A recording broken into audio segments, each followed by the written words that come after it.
Digital प्लॅटफॉर्मवर मी तुम्हा सगळ्यांचं हार्दिक स्वागत करतो. ओके मित्रांनो, तुम्ही जर बघायला गेलं, आता DMARच्या 207 जागा आहेत. ओके, त्याच्यासाठी इलिजिबिलिटी सगळ्यांना माहिती आहे की ऑल महाराष्ट्रातले सगळे फार्मसीचे कॅन्डिडेट आहेत ते इलिजिबल आहेत. यानी की तुमचं कॉम्पिटिशन आहे फक्त महाराष्ट्रीयन कॅन्डिडेट बरोबर. आणि 10 वर्षाचा जर आपण पाठीमागची हिस्ट्री बघितली, तर या 10 वर्षामध्ये फार्मसीसाठी एवढ्या मोठ्या प्रमाणात कधीही जागा आल्या नव्हत्या. राईट, तुम्ही सेंट्रल गव्हर्नमेंटचा जरी विचार केला पाठीमागचा रेल्वेचा, तरी त्या 157 जागा होत्या. As compare to last 10 year ही खूप मोठी संधी असणार आहे तुमच्यासाठी. ओके, सगळ्यांनी पहिल्यांदा मनातून हे काढून टाका ही परीक्षा अवघड असते. ही परीक्षा अजिबात अवघड नाहीये. पहिलं हे डोक्यातून काढून टाका, कारण ही तुमची काही सिव्हिल सर्व्हिसेस नाहीये. ही फक्त तुमची एक टेक्निकल एक्झाम आहे. राईट, आणि टेक्निकल एक्झामला तुमचं कधीही नॉलेज चेक केलं जात नाहीये. तुमचं जनरल इंट्रो काय आहे, तुमचा त्या परीक्षेकडे बघण्याचा काय, कोणत्या प्रॉस्पेक्टनं तुम्ही त्या परीक्षेकडे बघताय, ओके, तुमचा अप्रोच काय आहे त्या परीक्षेकडे, ओके, ते फक्त याच्यामध्ये चेक केलं जातं. ना तुम्हाला कोणत्या सब्जेक्टचं डीप नॉलेज पाहिजे, ना कोणत्या त्या सब्जेक्टमध्ये तुमची पीएचडी पाहिजे. एकदम वरवरचे आणि एकदम सोपे प्रश्न असतात, एकदम इझी. तुम्ही म्हणत आहात चला आपण फार्मसी केले म्हणजे फार्मसीचे डीप प्रश्न असतील, अजिबात नाहीये. फर्स्ट लाईनर म्हणजे आपण म्हणतो first second third line, okay, त्यातलं फर्स्ट लाईनर क्वेश्चन तुम्हाला परीक्षेला विचारले जातात. तुमचे as compare to GPAT, okay, जीपॅटच्या कंपॅरिझन मध्ये ही परीक्षा 100 पटीनं सोपी असते. जीपॅटला खूप मोठं टेक्निकल नॉलेज लागतं तुम्हाला, खूप डीप स्टडी पाहिजे जीपॅटला. त्या त्या प्रमाणात जर बघायला गेलं तर एवढा इथं अभ्यास लागत नाहीये. वरचा सिलेबस आहे, आणि जो पूर्ण सिलेबस आहे ऍज अ फार्मासिस्ट म्हणून, तो टोटली सिलेबस आहे तो डीफार्म बेस आहे. तुम्हाला डिग्रीचा पण अभ्यास करायची गरज पडत नाहीये. म्हणजे जो डीफार्म फर्स्ट सेकंड इयरचा जो सिलेबस आहे तोच इथं मेजरला आहे. कारण बेसिक क्वालिफिकेशन जर बघायला गेलं आपल्या फार्मसी ऑफिसरचं, ते डीफार्म आहे. म्हणजे जो पण सिलेबस क्रिएट केलेला असतो तो मिनिमम क्वालिफिकेशन बेसवर केलेला असतो. ओके, म्हणजे तुम्ही हे समजलं पाहिजे की ही परीक्षा आहे ही फक्त तुमचा अप्रोच काय आहे परीक्षेसाठी या बेस असणार आहे. म्हणजे जर तुमचा अप्रोच जर व्यवस्थित असेल परीक्षेला, तर तुम्ही इझिली परीक्षा काय करू शकता, क्रॅक करू शकता. ओके, तुम्ही जर सिलेबस जर बघायला गेला परीक्षेचा, एकदम 10वी पर्यंतचा 10वी 12वी पर्यंतचा जो सिलेबस आहे तोच आहे. इन डिटेल तुम्हाला कुठलाही अभ्यासक्रम नाहीये. ओके, डिग्री तुमचा टेक्निकल बघितलं तर डिप्लोमाचा फक्त आहे, आणि नॉन टेक्निकल बघितलं तर तुमचा काय आहे, 12वी बेस आहे. आणि तो सिलेबस का दिलेला आहे आपल्याला, हे पहिल्यांदा आपल्याला समजलं पाहिजे. का दिलेला आहे, तर तुम्हाला ज्यावेळेस प्रशासनामध्ये यायचं आहे, प्रशासनामध्ये काम करत असताना प्रशासनाचे जे GRs असतील, ओके, प्रशासनाच्या काय नोटिसेस असतील, त्या कमीत कमी तुम्हाला समजल्या पाहिजेत. इंग्लिश मराठी लँग्वेज मध्ये समजल्या पाहिजेत. करेक्ट. गणित बुद्धिमत्ता का दिलेला आहे, तर तुम्हाला बेसिक कॅल्क्युलेशन समजलं पाहिजे की तुम्ही थोडाफार विचार करण्याच्या लायकीचे, म्हणजे थोडाफार विचार करू शकताय का, यासाठी तुम्हाला गणित बुद्धिमत्ता ठेवलेला आहे. आणि GS हा विषय का ठेवलेला असतो, ज्या स्टेटमध्ये राहता, ज्या देशामध्ये आपण राहतो, त्या देशाबद्दलची काय पाहिजे आपल्याला बेसिक इन्फॉर्मेशन असली पाहिजे. राईट, यासाठी आपल्याला हा GS चा विषय ठेवलेला आहे. तुम्हाला इन डिटेल मध्ये कुठलाही विषय विचारला जात नाहीये ना, म्हणजे GS चा विचारला जात नाही, गणित बुद्धिमत्ता विचारला जात नाही, मराठी इंग्लिश सुद्धा नाहीये. तुम्ही जर मराठी इंग्लिश जरी विषय बघायला गेला, ओके, जे स्पर्धा परीक्षा करतात त्यांना खूप डीप मध्ये मराठी इंग्लिश आहे, GS आहे, गणित बुद्धिमत्ता आहे, बरोबर. तुम्ही ज्यावेळेस सरळ सेवेचा अभ्यास करा, स्पर्धा परीक्षा आणि सरळ सेवा याच्यामध्ये जमीन आसमानाचा फरक आहे. पहिल्यांदा हा फरक क्लिअर करा. कॉम्पिटेटिव्ह एक्झाम म्हणजे आपण मराठीत त्याला स्पर्धा परीक्षा असं म्हणतो. ओके, कॉम्पिटेटिव्ह एक्झाम मध्ये आपल्याला काय असतं, प्रिलिम प्लस मेन्स असते. काय असते, प्रिलिम प्लस मेन्स असते, त्याला आपण स्पर्धा परीक्षा असं म्हणतो. राईट. आणि ज्या सरळ सेवा असतात तिथे फक्त एक सिंगल परीक्षा असते, आणि त्या परीक्षेवर काय केलं जातं, आपल्याला सिलेक्ट केलं जातं. मग दर्जा असतो दोन्ही परीक्षांचा, हा खूप फरक आहे. तुम्ही कॉम्पिटेटिव्ह एक्झाम मध्ये तुम्हाला खूप हार्ड प्रश्न येतात, तुम्हाला खूप रिडिंग करावं लागतं. तसं तुम्हाला या सरळ सेवेमध्ये जास्त रिडिंग करायची गरज नाहीये. तुम्ही हार्डली हार्डली 2 ते 3 महिने, काय म्हटलं मी तुम्हाला, हार्डली 2 ते 3 महिने जरी व्यवस्थित अभ्यास केला तरी तुम्ही काय करू शकता, ती परीक्षा क्रॅक करू शकता. ओके, किती महिने करायचा, फक्त प्रॉपर प्लॅन असला पाहिजे तुमचा 3 महिन्यामध्ये काय करायचं आहे. आणि तुम्ही म्हणताल 3 महिन्यामध्ये 10 आणि 12 आणि 13 तास अभ्यास करायची गरज आहे का, अजिबातच नाहीये. तुम्ही हार्डली दिवसातून 3 ते 4 तास, मॅक्स 4 तास, जॉब करणारे कॅन्डिडेट पण ही परीक्षा आरामात पास होऊ शकतात. ओके, तुम्हाला फुल टाइम करायची गरज पण नाही. फुल टाइम करतात ते वेल अँड गुड, त्यांचा 1-1.5 महिन्यातच अभ्यास काय होईल, सगळा कम्प्लीट होईल. जे जॉब करतात त्यांनी हार्डली ते 3 ते 4 तास जरी डेली टाइम काढला तुमच्या रेग्युलर रुटीन मधला, तरी तुम्ही काय करू शकता, ही परीक्षा आहे ती पास करू शकता. ओके. मग त्याच्यासाठी अप्रोच काय असला पाहिजे? त्यासाठी पहिला अप्रोच असला काय पाहिजे, तुमचा काही सिलेबस तुम्हाला माहित असला पाहिजे. काय आहे परीक्षेचा सिलेबस, काय आहे तो तुम्हाला काय असला पाहिजे, माहित असला पाहिजे. फर्स्ट ऑल ऑफ यू, मी तुम्हाला सगळ्यांना सिलेबस दाखवतो. आपल्या परीक्षेचा सिलेबस काय आहे. ओके. सिलेबस जर तुमच्या डोळ्यासमोर असेल, तुमचा सिलेबस जर बाय हर्ट असेल, तर तुम्ही त्यावर काय करू शकता, व्यवस्थितपणे प्लॅनिंग करू शकता की काय आहे परीक्षेची रिक्वायरमेंट. बघा, फर्स्ट आहे तुमचा, फर्स्ट सेक्शन आहे इंग्लिश. इंग्लिश मध्ये सिलेबस काय आहे बघा. ग्रामर्स म्हटलंय, ग्रामर म्हटलंय, पण पूर्ण ग्रामर म्हटलंय का नाहीये, त्याने ब्रॅकेट मध्ये टाकलंय की त्यांना काय ग्रामर गरजेचं आहे. काय आहे, सिनोनिम्स आहे, एंटोनिम्स आहे, स्पेलिंग आहे, पंक्च्युएशन आहे आणि टेन्स आहे. एवढंच त्यांना ग्रामर मध्ये तुमच्याकडून अपेक्षित आहे.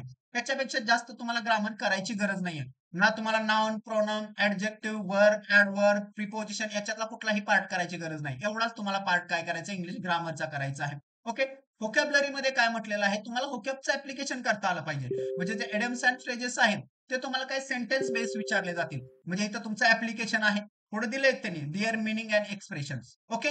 आणि ब्रॅकेट कंप्लीट केलेलं आहे. व्होकॅब्युलरी मध्ये काय म्हटलंय, त्यांना काय अपेक्षित आहे, तर इडियम्स अँड फ्रेजेस आणि देअर मिनिंग तुमच्याकडून अपेक्षित आहे. करेक्ट. म्हणजे इथं पार्ट आला तुमच्या अंडरस्टँडिंगचा.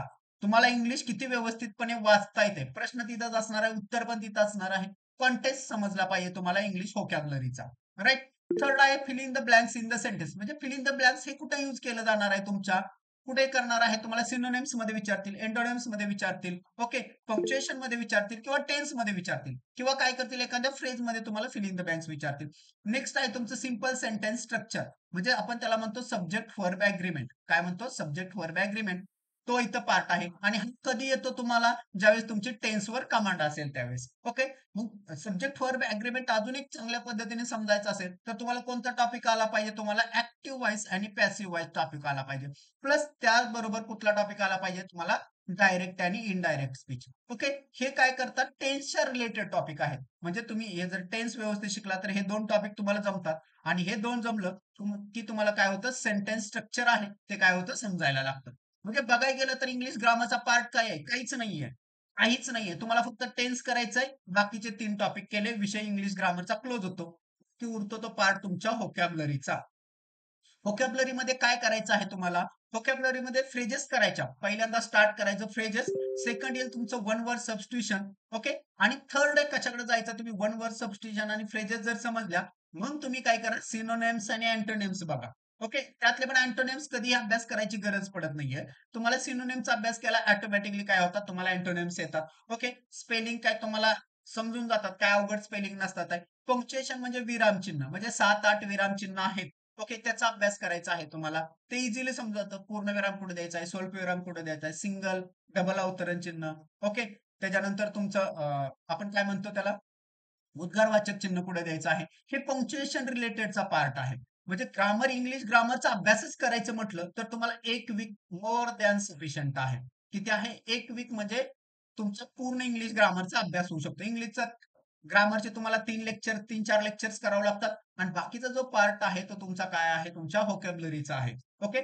त्याच्यानंतरचा जो पार्ट आहे सेम मराठीचा.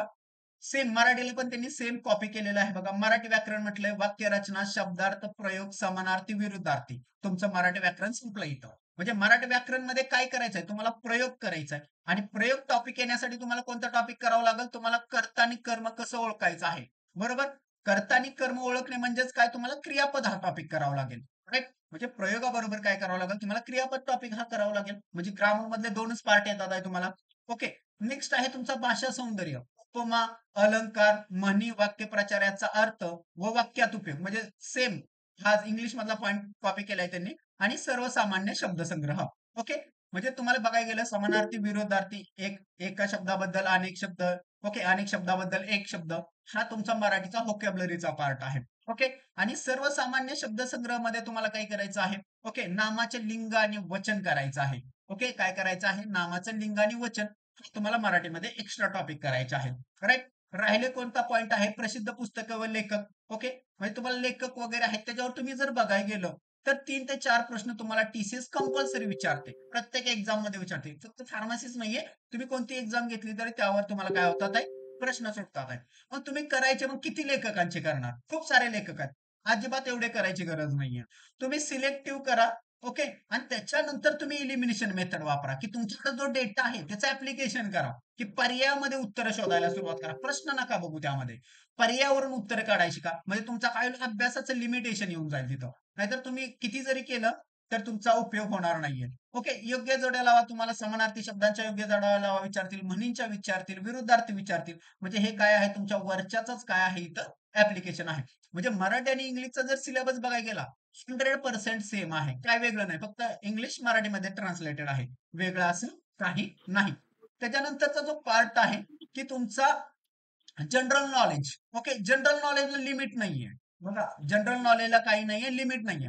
तुम्हाला पास जर व्हायचं असेल, पास व्हायचं असेल ऍज अ फार्मसी ऑफिसर व्हायचं असेल, तर जनरल नॉलेजला सगळ्यात कमी टाइम द्यायचा आहे. काय करायचं आहे, सगळ्यात कमी टाइम. तुम्हाला मार्क्स, ज्या टॉपिक वरून मार्क्स येणार आहेत ते टॉपिक पहिल्यांदा पिकअप करायचे आहेत. राईट. माईक कुणाच तरी चालू आहे, प्लीज जरा बंद लाईट करा. बंद करे सब. माईक चालू आहे कुणाच तरी, बंद करा प्लीज. ओके, नेक्स्ट बघा, इंडियन तुमचं जनरल नॉलेज मध्ये काय आहे, करंट अफेअर्स. मी तर तुम्हाला सरळ सरळ सल्ला देईन, तुम्हाला पास व्हायचं आहे तर करंट अफेअर्स एकही शब्द वाचू नका. का वाचू नका, तुम्ही जे वाचणार आहेत तुम्हाला प्रश्न येणार आहेत 1 ते 2 करंट अफेअर्स वर, आणि ते कुठले येणार आहेत हे तुम्हाला माहित नाही. तुम्ही आता अभ्यास करणार आहात, चालेल 1-2 महिने 3 महिने अभ्यास करणार आहात बरोबर. 3 महिन्यामध्ये तुम्हाला समजणार नाही की करंट कुठलं विचारणार आहे. बरोबर, करंट ते 2 वर्षाच्या पूर्वीचं पण विचारतात आहे, 3 वर्षाच्या पूर्वीचं पण विचारतात आहे. म्हणजे करंटला लिमिटेशन त्यांनी ठेवलं नाही. तुम्ही पाठीमागच्या सगळ्या परीक्षांचा आढावा घ्या. ओके, करंटचा हे प्रश्न कुणाचे बरोबर येतील, ज्याची चुकून गोळी लागलेला आहे अशाच व्यक्तीचा प्रश्न इथं बरोबर येणार आहे. किंवा चुकून एखादा बाबा खूप दिवसापासून काय करतोय, एमपीएससी करतोय किंवा युपीएससी करतोय. ओके, आणि त्याचा करंटचा अभ्यास खूपच चांगला आहे, की पाठीमागच्या 3-4 वर्षाचा त्याचा बाय हार्ट आहे करंट, त्याच व्यक्तीचा इथं प्रश्न बरोबर येणार आहे. ओके, म्हणजे या 2 प्रश्नासाठी तुम्ही अतिरिक्त एनर्जी खर्च करू नका. ते तुम्ही दुसरीकडे यूज करा, जेणेकरून तुम्हाला आउटपुट देणारा सब्जेक्ट कोणता आहे, आउटपुट देणारा पॉइंट कोणता आहे, त्या पॉइंटवर काय करायचं आहे, तुम्हाला इथे एनर्जी खर्च करायची आहे. नेक्स्ट आहे इंडियन हिस्ट्री. ओके, आणि सिविक्स. काय आहे इंडियन हिस्ट्री, म्हणजे काय आहे, तुमचं भारताची हिस्ट्री माहित असली पाहिजे तुम्हाला, प्राचीन, मध्ययुगीन आणि आधुनिक. मग किती करायचे बाबा, ह्याला लिमिट आहे का, नाहीये. ओके, त्यासाठी फक्त आणि फक्त मी तुम्हाला सल्ला देईन, फक्त स्टेट बोर्ड यूज करा. ओके, स्टेट बोर्ड मध्ये तुम्हाला मध्ययुगीन तर हिस्ट्री सगळ्यांना माहित आहे, शिवाजी महाराजांचा इतिहास सगळ्यांना माहित आहे. ओके, ते एकदा बघून घ्या. हार्डली तुम्हाला जुनं जर ओल्ड पुस्तक बघितलं 4थीचं, तर तुम्हाला वाचायला फक्त 1 तास लागेल. त्याच्यातून तुम्हाला एक प्रश्न स्ट्राईक होईल, हा आला मध्ययुगीन हिस्ट्रीवर. तर प्राचीन हिस्ट्रीवर तुम्ही जरा बघा, घराणे जे आहेत, वाकाटक आहे, गुप्त घराणे आहे, ओके, यादव वगैरे, त्याच्यावर तुम्हाला प्रश्न येतो, आणि तो प्रश्न येतो तो 11वीच्या स्टेट बोर्ड मधून येतो, ओल्ड. ओके, त्याचे 28 पेजेस आहेत टोटली. मला वाटतं त्यातले पण 3-4 फर्स्ट पेजेस आहेत, ते तुम्हाला सोडावं लागतात. म्हणजे टोटल जर तुम्ही प्राचीन, मध्ययुगीन हिस्ट्री महाराष्ट्राचा बघितला तर 28 पेजेसचा आहे ओल्ड हिस्ट्रीमध्ये. ओके, त्या 28 पेजेस वाचायचे आहेत, त्यामध्ये पण तुम्हाला प्रश्न आहेत, चित्र आहेत आधीमध्ये. ओके, म्हणजे त्यामध्ये काय एवढा वेळ नाही तुम्हाला हे 28 पेजेस वाचायला, हार्डली तुम्हाला 2 तास खूप झाले. आणि तुम्ही त्यामध्ये कुठलाही कन्सेप्च्युअल पार्ट नाहीये, फक्त फॅक्च्युअल डेटा आहे. फॅक्च्युअल डेटा एकदा लिहून काढला तर त्याची नोट्स किती पेजेसची होईल, तुमची 1 पेजची होईल. बघा, घराणे करताना काय करायचं असतं, तो घराणं ओके कधी आलं आणि त्याचा पहिला कोण होता. ओके, त्या राजाचं बाबा कुठलं कादंबरी होती, म्हणजे कुठलं पुस्तक होतं का, काय होतं का कोणत्याच्या दरबारात, बस एवढे मेजर मेजर फॅक्ट तुम्हाला काय करावं लागतात, त्याच्यामध्ये करावं लागतात. ओके, आणि आधुनिक आधुनिक जो इतिहास आहे त्यामध्ये तुम्हाला काय करायचं आहे, आधुनिक इतिहासासाठी तुम्हाला समाज सुधारक फक्त टॉपिक करा. त्याच पुस्तकातून समाज सुधारक हार्डली 5-6 पेजेसचं आहे. ओके, सेम पुस्तक पण बदलायची गरज नाही, सेम पुस्तकातून तुम्हाला काय करायचं आहे, समाज सुधारक करायचं आहे. आणि तुम्हाला इंडियन हिस्ट्री माहित होण्यासाठी फक्त 5वीचं भारतीय स्वातंत्र्याचा लढा आणि भारतीय स्वातंत्र्य 8वी, ओके, हे तुम्हाला वाचायला 1-1 तास लागेल. ते फक्त तुम्हाला हिस्ट्रीची क्रोनॉलॉजी समजण्यासाठी ती फक्त पुस्तकं काय करायचे, इतिहासासाठी वाचायचे. म्हणजे तुम्हाला कमीत कमी इनपुट देऊन काय होईल, मॅक्झिमम आउटपुट मिळेल. कारण जो पण हिस्ट्रीवर, यस, कोणाला काय शंका आहे का, नाही ना, माईक बंद करा, नंतर काय असतील त्या शंका आपण घेऊया तुमच्या. ओके, इंडियन हिस्ट्रीवर एवढंच करायचं आहे, याच्यापेक्षा जास्त तुम्हाला इंडियन हिस्ट्रीवर अभ्यास करायचा नाहीये. नेक्स्ट आहे इंडियन जिओग्राफी. इंडियन जिओग्राफी करत असताना तुम्हाला इंडियाच्या मध्ये महाराष्ट्र पण येतो. ओके, त्याबरोबर तुम्हाला महाराष्ट्र 2च पुस्तक करायचे आहे तुम्हाला. 4थीचा भूगोल ओल्ड, त्यामध्ये महाराष्ट्राचा भूगोल आहे. अगदी एमपीएससी पण या पुस्तकातून प्रश्न विचारते, त्यातले मॅप खूप महत्वाचे आहेत तुम्हाला. ओके, 4थीच्या भूगोलात जे मॅप आहेत ते खूप महत्वाचे आहेत. त्यानंतर 5वीचं भूगोल आहे, भारताचा भूगोल. ते पण ओल्ड पुस्तक, नवीन मधलं नाहीये म्हणत मी, जुनं पुस्तक आहे. खूप 8-10 वर्षापूर्वी जे पुस्तक आहेत ते पुस्तक पाहिजे तुमच्याकडं. आणि सायमल्टेनियसली तुम्ही 8वी आणि 9वीचं फक्त ऍक्च्युअल डेटा त्यातून कव्हर करायचा आहे. ओके, 8वी म्हटलं, 9वी आणि 10वी. 9वीला आहे महाराष्ट्राचा भूगोल आणि 10वीला आहे भारताचा भूगोल, राईट, ओल्ड पुस्तकामध्ये. भूगोलला एवढे 4 पुस्तक करायचे. ह्याच्या व्यतिरिक्त तुम्ही कुठलंही रेफरन्स बुक बघू नका. हिस्ट्रीला पण कुठलाही रेफरन्स बुक बघू नका, कारण रेफरन्स बुक खूप डीप मध्ये आहेत. तेवढा तुमच्याकडे टाइम नाहीये, राईट. नेक्स्ट आहे इंडियन कॉन्स्टिट्यूशन, म्हणजे इंडियन पॉलिटी. ओके, इंडियन पॉलिटीवर तुम्हाला ना लोकल गव्हर्नमेंट विचारलं जाताना काहीच नाहीये. तुम्हाला विचार काय म्हटलंय त्यांनी, इंडियन कॉन्स्टिट्यूशन म्हटलंय, भारतीय राज्यघटना असं म्हटलंय. तुम्हाला पहिले 51 कलम तोंडपाठ पाहिजे. काय म्हटलं मी तुम्हाला, इंडियन पॉलिटीचे जे 51 कलम आहेत ते माहित असू द्या. बस तुम्हाला 2 प्रश्न त्यातून येतात आहे. तुम्ही आतापर्यंत सगळे डीएमआर चे पेपर काढून बघा, कुठल्याही सरळ सेवेचा पेपर काढून बघा, फक्त मी डीएमआर म्हणणार नाहीये, कुठल्याही सरळ सेवेचा पेपर काढून बघा. तो प्रश्न तुम्हाला पहिल्या 51 कलमामध्येच मिळतो. त्याची घटना दुरुस्ती विचारतील पहिल्या 51 कलमामधले. ओके, त्याचे कलम डायरेक्ट विचारतील तुम्हाला. म्हणजे तुमचे पहिले 51 कलम आहेत ते बाय हार्ट असले पाहिजेत. ओके, त्याच्या बाहेर जाऊन जर करायचं असेल तर ज्या मेजर मेजर संस्था आहेत, कॉन्स्टिट्युशनल बॉडीज म्हणतो आपण त्याला, त्याचे फक्त कलम लक्षात ठेवा. बाबा निवडणूक आयोगासाठी काय आहे, राईट. बाबा तुमचे जे बाकीचे सगळे आयोग आहेत, सगळे लोकसेवा आयोगासाठी कुठलं कलम आहे, ओके, कॅग साठी काय आहे, महाधिवक्त्यासाठी काय आहे. म्हणजे हे फक्त कलम जरी माहित असलं तुम्हाला तरी मोर दॅन सफिशियंट. तुम्हाला हा इंडियन कॉन्स्टिट्यूशन वरचे आउट ऑफ पार्ट मार्क्स मिळतात, ह्याच्यात एकही मार्क जात नाहीये. म्हणजे 100% मार्क्स मिळवून देणारा सब्जेक्ट आहे. त्याच्यानंतर आहे तुमचा general science. Okay, general science म्हणजे काय करायचं, तुम्ही 11-12 वगैरे करायचं का, तर अजिबात नाहीये. फक्त तुम्ही काय करा, 9वी आणि 10वीचं, ओके, त्यामधले शास्त्रज्ञ आणि main main concept in detail मध्ये नाहीये. बाबा लाईट म्हणजे काय आहे, मॅग्नेटिझम म्हणजे काय आहे, अॅनिमल किंग म्हणजे क्लासिफिकेशन सिस्टम कुणी दिली, काय आहे क्लासिफिकेशन सिस्टीम मध्ये, म्हणजे बेसिक आयडिया असले. आणि त्यामध्ये जे चार्ट आहे बघा, आता नवीन पुस्तकामध्ये चार्ट आलेले आहेत, त्या चार्ट मध्ये जी शास्त्रज्ञांची माहिती दिली ना ती तुम्हाला माहित असली पाहिजे. बस तुम्हाला डायरेक्ट शोध तिथं विचारला जातो. तुम्ही लास्ट डीएमआर बघितला असेल तर त्यावर बघा अँटीबायोटिकच्या शोध बद्दल विचारलाय, तो चार्ट चाललाय प्रश्न. म्हणजे तुम्हाला कळलं पाहिजे की अभ्यास कुठं लिमिट केला पाहिजे. कुठं लिमिट केला पाहिजे, तर इथं लिमिट केला पाहिजे, कारण तुमचा सिलेबसच आहे 12वी पर्यंतचा. ओके, तुम्ही 12वी पर्यंतचा म्हणजे इंग्लिश मराठीसाठी 12वीचा आहे, बाकी तुम्ही सायन्स वगैरे बघायला तर 10वी पर्यंत आहे. जीएस पण आहे तो 10वी पर्यंतचा आहे तुम्हाला. नेक्स्ट आहे तुमचं स्पोर्ट आणि कल्चर्स. ओके, स्पोर्ट मध्ये तुम्हाला काय माहित असलं पाहिजे, ज्या की इंडियातल्या फेमस स्पोर्ट पर्सनॅलिटी आहेत मेजर, ओके, ज्या महत्वाच्या आहेत, तो व्यक्ती कोणत्या खेळाशी संबंधित आहे आणि त्या खेळाचे कप कोणते असतात. ओके, समजा क्रिकेट रिलेटेड कोणते कप आहेत, ओके, हॉकी रिलेटेड कोणते आहेत, फुटबॉल रिलेटेड कोणते आहेत, बेसबॉल रिलेटेड कोणते आहेत, त्याचे कप आणि त्याच्याशी रिलेटेड प्लेयर. ओके, आणि जास्तीत जास्त फोकस कुठे करायचा आहे, तर महाराष्ट्रीयन प्लेअरवर करा, किंवा लेटेस्ट मध्ये कोणत्या प्लेअरनी चांगली कामगिरी केलेली आहे तो प्लेअर तुम्हाला समजला पाहिजे.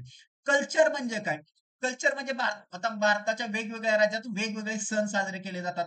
वेगवेगळ्या राज्यात वेगवेगळ्या देवांची देवतांची टेम्पल आहेत, बरोबर. ते टेम्पल कुठल्या राज्यात आहे, कोणता सण कोणत्या राज्यात केला जातो, त्याला म्हणायचं इंडियन कल्चर. किंवा कोणता खेळ कोणत्या राज्यामध्ये खेळला जातो, बरोबर. भांगडा आहे, ओणम, ओणम म्हणजे पोंगल, ओणम, ओके, बिहू वगैरे हे जे सण आहेत ह्याच्यात तुम्हाला माहिती असले पाहिजे कल्चर.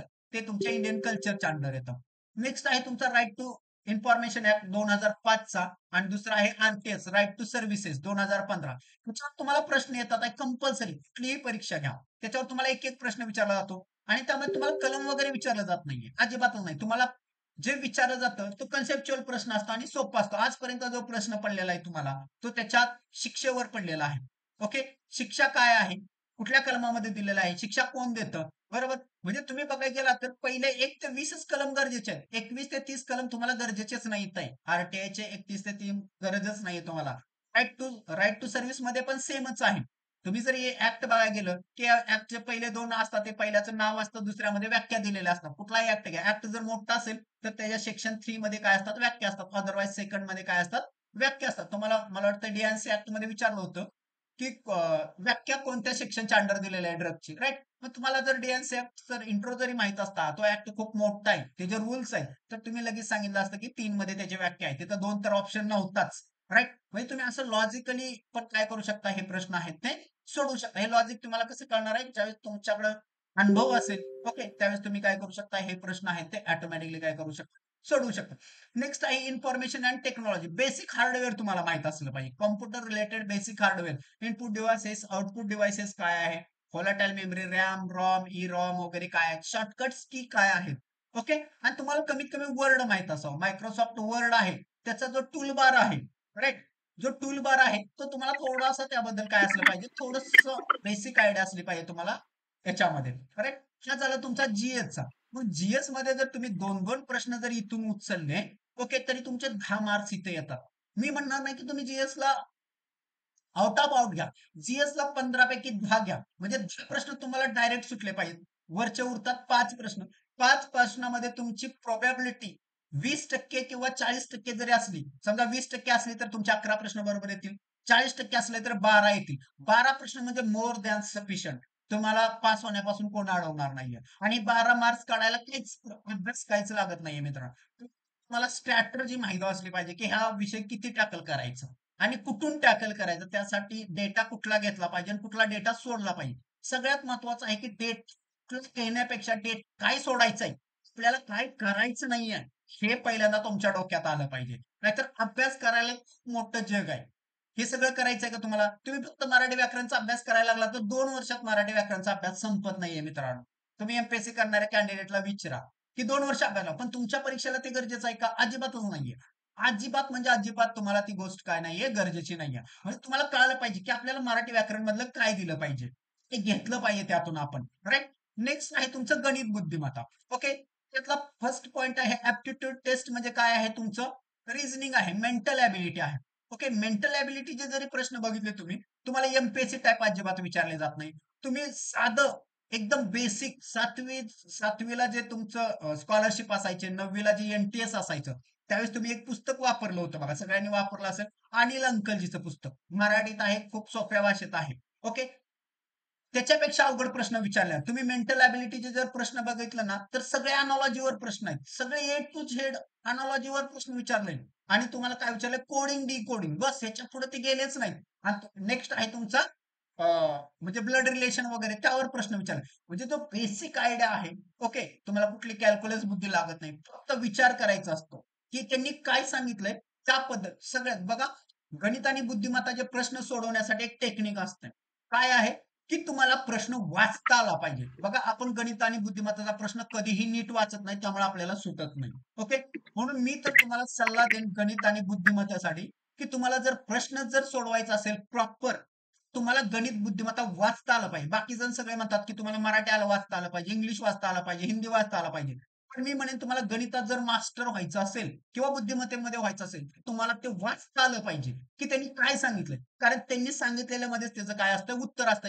आपल्याला त्या स्टेप असतात त्या फॉलो करायच्या असतात. बुद्धिमत्तामध्ये तर तेच असतंय, त्याच्यापेक्षा वेगळं काहीच नाही. गणितामध्ये पण तुम्हाला तेच सांगितलेलं, स्टेप बाय स्टेप तुम्ही ड्रॉ करत जावा, तुम्हाला ऑटोमॅटिकली काय होतं, उत्तर येतं. करेक्ट. म्हणजे ऍप्टिट्यूड टेस्ट मध्ये बेसिक ऍप्टिट्यूड आहे तुमचं, मेंटल ॲबिलिटी. ओके, साधं पुस्तक आहे अनिल अंकलजी, त्यामधून तुम्ही तो पाठ करू शकता. ना तुम्हाला अग्रवालची गरज आहे, ना तुम्हाला अरियनची गरज आहे. अग्रवाल तुम्हाला 1000 पेजेसचा आहे, 1200 पेजेसचा आहे. गरज आहे का? अजिबात गरज नाही. तुम्हाला 7-8 प्रश्न येणार आहेत. ओके, आणि त्यासाठी तुम्ही 1000-1200 पेजेस वाचायची गरज नाही. उगच तुम्ही ऐकून की बाबा लय अवघड असतं, अजिबात नाही मित्रांनो. मी तुम्हाला पेपर पण दाखवणार आहे सगळा, की मी जे बोलतोय ते खरं आहे का नाही ते तुम्हाला समजेल. 2 मिनिटात मी तुम्हाला, ज्यावेळेस आपला सिलेबस सगळा डिकोडिंग होईल, त्यावेळेस मी तुम्हाला सगळे प्रश्न दाखवणार आहे आणि त्याची लेवल पण सांगणार आहे की कुठला प्रश्न किती लेवल पर्यंत तुम्हाला विचारलाय. जेणेकरून काय होईल, तुमच्या अभ्यासाची दिशा व्यवस्थित ठरेल. विनाकारण तुम्ही अननेसेसरी काय करणार नाही, अभ्यास करणार नाही. नेक्स्ट आहे बेसिक बेसिक अरिथमॅटिक नॉलेज. म्हणजे तुम्हाला बेसिक अरिथमॅटिक नॉलेज म्हणजे काय, तुम्हाला बेरीज, वजाबाकी, गुणाकार, भागाकार आला पाहिजे. बस त्याला काय म्हणायचं आहे, बेसिक. बेसिक काय आहे, अरिथमॅटिक नॉलेज. आणि ते तुम्हाला यूज कुठं करायचे, न्यूमरिक. न्यूमरिक म्हणजे काय आहे, मॅथमॅटिक्स मध्ये तुम्हाला जे वर्ड प्रॉब्लेम जिथे विचारले जातात त्याला म्हणायचं आहे न्यूमरिकल. नेक्स्ट आहे अल्जेब्रा. ओके, अल्जेब्राचा उपयोग कुठं होतो, तुम्हाला न्यूमरिक सोडवण्यासाठी, बरोबर का. तुम्ही काय काम वेग सोडवता, बरोबर का. एक्स इज इक्वल टू एवढं, वाय इज इक्वल टू एवढं. ते ते काय झालं, तुमचं अल्जेब्राचं काय आहे, ऍप्लिकेशन. तुम्हाला अल्जेब्राचं डायरेक्ट पदावली सोडवा असा प्रश्न येतो का, कधीच येत नाही. पण त्याचं ऍप्लिकेशन कुठं कुठं आहे तुम्हाला, तर बेसिक जे वर्ड प्रॉब्लेम सोडवण्यासाठी येतात. बाबा एक कार एवढ्या वेळात एवढी जाते, तर तेवढ्या वेळात किती जाईल, एक्स वाय झेड कुठलाही प्रॉब्लेम असेल ते, राईट. त्यासाठी तुम्हाला अल्जेब्राचा यूज होणार आहे. जॉमेट्रीवर तुम्हाला डायरेक्ट प्रश्न येतात आणि जॉमेट्री आहे ते तुम्हाला 2 डायमेन्शनल फिगरवर विचारले फक्त. ना तुम्ही 3 डायमेन्शनल जाऊन काम करायची गरज नाही. Two dimensional figure. तुम्हाला क्षेत्रफळ घनफळ इथपर्यंतच थांबायचं आहे, त्याच्या पुढे जायचं नाहीये. आणि काय 1 2 3 डायग्राम आहेत, तुमचा सर्कल आहे, वर्तुळ सॉरी आयत आहे, त्रिकोण आहे, चौकोन आहे, बस एवढंच आहे ना. ह्याच्यापेक्षा वेगळ्या काय आहेत तुमच्या टू डायमेन्शनल फिगर, एवढ्याच आहेत. मग त्याचे फॉर्म्युले किती असतात, एक असतो क्षेत्रफळाचा, दुसरा असतो परिमितीचा. हे दोन फॉर्म्युले तुम्हाला इंटरचेंज करता आले पाहिजेत. तर पहिल्यांदा फॉर्म्युले समजले का तुम्ही त्याच्यावरचे सगळे प्रॉब्लेम आहेत ते काय करू शकता, सोडवू शकता आरामात. ओके. आणि त्याच्यानंतर तुमचा नेक्स्ट पार्ट आहे तो स्टॅटिस्टिक्स. स्टॅटिस्टिक्स म्हणजे काय आहे, पूर्ण स्टॅटिस्टिक्स करायची गरज आहे का तुम्हाला, नाहीये. तुम्हाला फक्त मीन मोड मीडियन जमलं पाहिजे. ओके. आणि ज्याला ऍव्हरेज येतं, ओके, बेसिक मॅथमॅटिक्स येतं, तुम्हाला त्याची 1 2 सूत्र समजली का तो टॉपिक तुम्हाला समजून जातो. ओके. तुम्ही जर बेसिक फक्त मॅथमॅटिक्स आणि बुद्धिमत्ता करचाल आणि जॉमेट्री आणि स्टॅटिस्टिक्स सोडचाल, तर बाकीच्या याच्यावर तुम्हाला 10 प्रश्न येतात आहे आणि जॉमेट्री आणि स्टॅटिस्टिक्स वर 5 येतात आहे. तुम्ही याचा अभ्यास, तुम्ही सगळीकडे गेला तर तुम्हाला हे सगळं मिळेल, पण स्टॅटिस्टिक्स आणि जॉमेट्री मिळणार आहे की नाही. म्हणजे 5 प्रश्न इज इक्वल टू 10 मार्क्स. आणि 10 मार्क्स मेरिटसाठी खूप झाले मित्रांनो. 10 मार्क्स म्हणजे तुम्ही मेरिटच्या खूप पुढे जाऊ शकता किंवा मेरिट पासून खूप दूर येऊ शकता. ओके. बेसिक मॅथमॅटिक्स तुम्हाला ह्या सगळ्या गोष्टी मिळतील सगळीकडे. पण तुम्हाला हे काय करावं लागेल, जॉमेट्री आणि स्टॅटिस्टिक्स प्रॉपरच करावं लागेल, जेणेकरून हे तुमचे हातचे मार्क्स, राईट. आणि जनरल सायन्स आहे ऑलरेडी आपण काय करतो, जीएस मध्ये कव्हर करतो. ओके. पुढे कव्हर करतोय, तर इथं आपला जो जनरल सायन्स आहे तो तिथं कव्हर होतो, म्हणजे तुम्हाला इथं रिपीट करायची गरज नाही. आता नेक्स्ट पॉइंट येतो की सर ही स्ट्रॅटजी टॅकल कशी करायची आहे. तुम्हाला फार्मसी ऑफिसर व्हायचं ना, तर 3 सब्जेक्ट फोकस करा पहिल्यांदा. कुठले करायचे आहेत, तुमचा मराठी असेल, इंग्लिश असेल, प्लस नेक्स्ट कोणता आहे तुमचा जीएस आहे, सॉरी मेंटल ॲबिलिटी आहे. याच्यामध्ये किती प्रश्न आहेत, 45 प्रश्न आहेत. आणि 45 प्रश्नापैकी तुमचे बीट्स किती आले पाहिजेत, 42 ते 43. आणि हे इझिली येतात, इझिली. खूप कमी कष्टामध्ये एवढे जास्त बीट्स येतात आहे. पण आपण अभ्यास करताना सगळ्यात मोठी चूक काय करतो, जीएसच्या पाठीमागं लागतो, इतिहास वाचतो, हिस्ट्री वाचतो, त्याला 1 महिना घालवतो आणि विनाकारण तिथं आपल्याला काही आउटपुट येत नाही, काही आउटपुट येत नाही. मग तुम्हाला कळायला पाहिजे की आउटपुट देणारे सब्जेक्ट कोणते. तुम्हाला जर 45 पैकी इथं जर 42 43 बीट मिळाले, तर तुम्ही खूप पुढे जाता, सगळ्यांच्या पुढे जाता. कारण तुम्ही तिथंच काय करता, 10 ते 20 मार्काचं लीड तोडून असता सगळ्यांवरच्या पुढे. ओके. त्याच्यानंतर तुम्हाला जीएस मधून हार्डली 10 जरी प्रश्न आले, समजा 43 किंवा 42 प्लस 10 म्हणजे किती झाले, 52 प्रश्न झाले. आणि तुम्ही जर टेक्निकल मध्ये आला, ओके, आता मी तुम्हाला टेक्निकल सांगेन की टेक्निकल मध्ये मार्क्स घ्यायची कशी. ओके. नेक्स्ट बघा, सेक्शन आहे आपला टेक्निकल. सगळ्यांना भीती असते टेक्निकल, आम्ही खूप वर्ष फार्मसी केले, ओके, आमचा आणि फार्मसीचा काही संबंधच नाहीये. आता फार्मसी केले तरी पण आम्हाला काय फार्मसीचं आठवत नाही, परीक्षेच्या आदल्या दिवशी अभ्यास केला होता. Okay, it's okay. काय गरजेचं नाहीये तुम्हाला किती अभ्यास केला होता, काय केला होता, अजिबात नाहीये. एवढा तुमचा जर फार्मसीचा जो अभ्यासक्रम आहे तो एवढा छोटा आहे की तुम्ही हार्डली एका वीक मध्ये अभ्यासक्रम कंप्लीट करता. मोर एका वीक पेक्षा जास्त अभ्यास लागतच नाहीये मित्रांनो फार्मसीला. तुम्ही चुकीच्या पद्धतीने अभ्यास करत असाल, त्यामुळे तुम्हाला जास्त टाइम लागतो. ओके. तुम्ही सगळ्यांना ऐकलं असेल की फार्मसी ऑफिसर व्हायचं आहे, फार्मासिस्ट व्हायचं आहे, म्हणजे तुम्हाला काय पाहिजे, फार्मॅकॉलॉजीचे सगळे क्लासिफिकेशन पाहिजे, तोंडपाठ पाहिजे. मित्रांनो, फार्मॅकॉलॉजीचे क्लासिफिकेशन तुम्हाला कुठेही विचारत नाहीत आहे. हे पहिल्यांदा डोक्यातून काढून टाका, तुम्हाला कुठलंही फार्मॅकॉलॉजी क्लासिफिकेशन पाठ करायचं नाहीये. सिलेक्टिव्ह डेटा करायचा आहे. ते सिलेक्टिव्ह तुम्हाला काय विचारलं, जनरल फार्मॅकॉलॉजी. ओके. तुम्ही केडी त्रिपाठी जर पुस्तक बघितलं, पहिले जे 2 3 4 पेजेस आहेत त्याच्यामध्ये तुम्हाला जनरल फार्मॅकॉलॉजी दिली, सगळ्या डेफिनेशन त्यामध्ये दिलेले आहेत तुम्हाला. फार्माकोकायनेटिक्स, डायनामिक, बायोअबिलिटी असेल, ओके, एडीएमई, सगळ्या सगळ्या डेफिनेशन तुम्हाला तिथे दिलेलं आहे. ओके. काय हे तुम्हाला चुकून, आणि जो हा फार्मसीचा सिलेबस सिलेक्ट करणारा व्यक्ती आहे ना, तो फार्मसीचा नाहीये. हे पण मी तुम्हाला सांगतो. का सांगतोय हा फार्मसीचा नाहीये? फार्मसीचा व्यक्ती असता तर त्यानं Saiko pharmacology, neuro pharmacology, clinical pharmacology, कार्डिओव्हॅस्क्युलर pharmacology असे शब्द कधीच वापरले नसते. त्यांनी काय शब्द वापरले असते, drug acting on cardiovascular system, drug acting on nervous system. तुम्ही बघा फार्मसीचा कुठलाही सिलेबस बघा, आपल्याला काय असतं, आपलं सगळं कशावर डिपेंड आहे, ड्रगवर डिपेंड आहे. अशी फार्मॅकॉलॉजी कधीच असा शब्द वापरला नव्हतं. तुम्ही पुढचे जरी पॉइंट बघितले तरी तुम्हाला समजून जाईल की हा सिलेबस सेट करणारा व्यक्ती ना फार्मसीचा आहे ना नाहीये. आणि पेपर सेट करणारा पण फार्मसीचा नाहीये. तो काय करतोय, डायरेक्ट सिलेबस रिलेटेड पॉइंट उचलतोय, त्याच्यावर प्रश्न तयार करतोय इंग्लिशमध्ये फक्त चांगल्या भाषेत. त्याच्या व्यतिरिक्त दुसरं काहीच नाहीये. तुम्ही जर बघायला गेला तर प्रश्न एकदम वन लाईनर आहे, इंट्रोडक्शन वर प्रश्न विचारले आहेत सगळे. तुम्हाला इन डिटेल मध्ये कुठलाही प्रश्न विचारलेला नाही, कुठलाही सिलेबस मधला इन डिटेल नाहीये. Okay. General classification of drug, त्यांनी पॉइंट दिलाय, general classification of drug under the pharmacology. Okay. जनरलच प्रश्न आहे तुम्हाला. तुम्हाला अख्ख्या फार्मॅकोलॉजीच्या पुस्तकामध्ये जनरल क्लासिफिकेशन ऑफ ड्रग कुठंही मिळणार नाहीये. ओके, तुम्हाला माहित असलं पाहिजे क्लासिफिकेशन ऑफ ड्रग कशा कशा बेसिसवर केलं जातं. कारण तुम्ही फार्मॅकोलॉजी शिकलाय सगळं. मेकॅनिझम ऑफ ऍक्शन वर केलं जातं, केमिकल कन्स्टिट्युएंट वर केलं जातं, बरोबर. त्याच्यावर कोणती केमिकल मॉइटी आहे त्याच्यावर केलं जातं, बरोबर का. तो ब्रॉड स्पेक्ट्रम आहे, नॅरो स्पेक्ट्रम आहे. कशा पद्धतीने ऍक्ट होतोय, तो सेल वर ऍक्ट होतोय का प्रोटीन वर ऍक्ट होतोय. ओके, या बेसिसवर जे क्लासिफिकेशन आहे त्याच्यावर हा प्रश्न विचारला आहे. Drug drug doses form. Okay, हा तुम्ही म्हणणार सुटिकचा पॉइंट आहे. ओके, बरोबर का. पण तुम्ही केडी त्रिपाठीचं पुस्तक काढलं ना तर त्याच्या इंट्रोडक्शन मध्ये ड्रग डोसेस फॉर्म हा टॉपिक आहे. बघा तुम्ही, टॅबलेट दिले, कॅप्सूल दिले, लिंकचे सिरप. पण आपल्याला बघता क्षणी काय वाटेल, हा पॉइंट आहे तो सुटेक्स आहे, बरोबर का. पण हा केडी त्रिपाठीचं पुस्तक काढा, त्यामध्ये हा पॉइंट आहे. ओके, म्हणजे तुम्हाला इथं सुट्टीचा पण अभ्यास करायची गरज नाही. पण तुम्हाला चांगल्या पद्धतीने डोसेस फॉर्म्स समजायचे असतील तर तुम्हाला हा सुट्टीचा पॉईंट कव्हर करावा लागेल. कारण केडी त्रिपाठीची भाषा तिथं तुम्हाला काय इझिली समजणार नाही.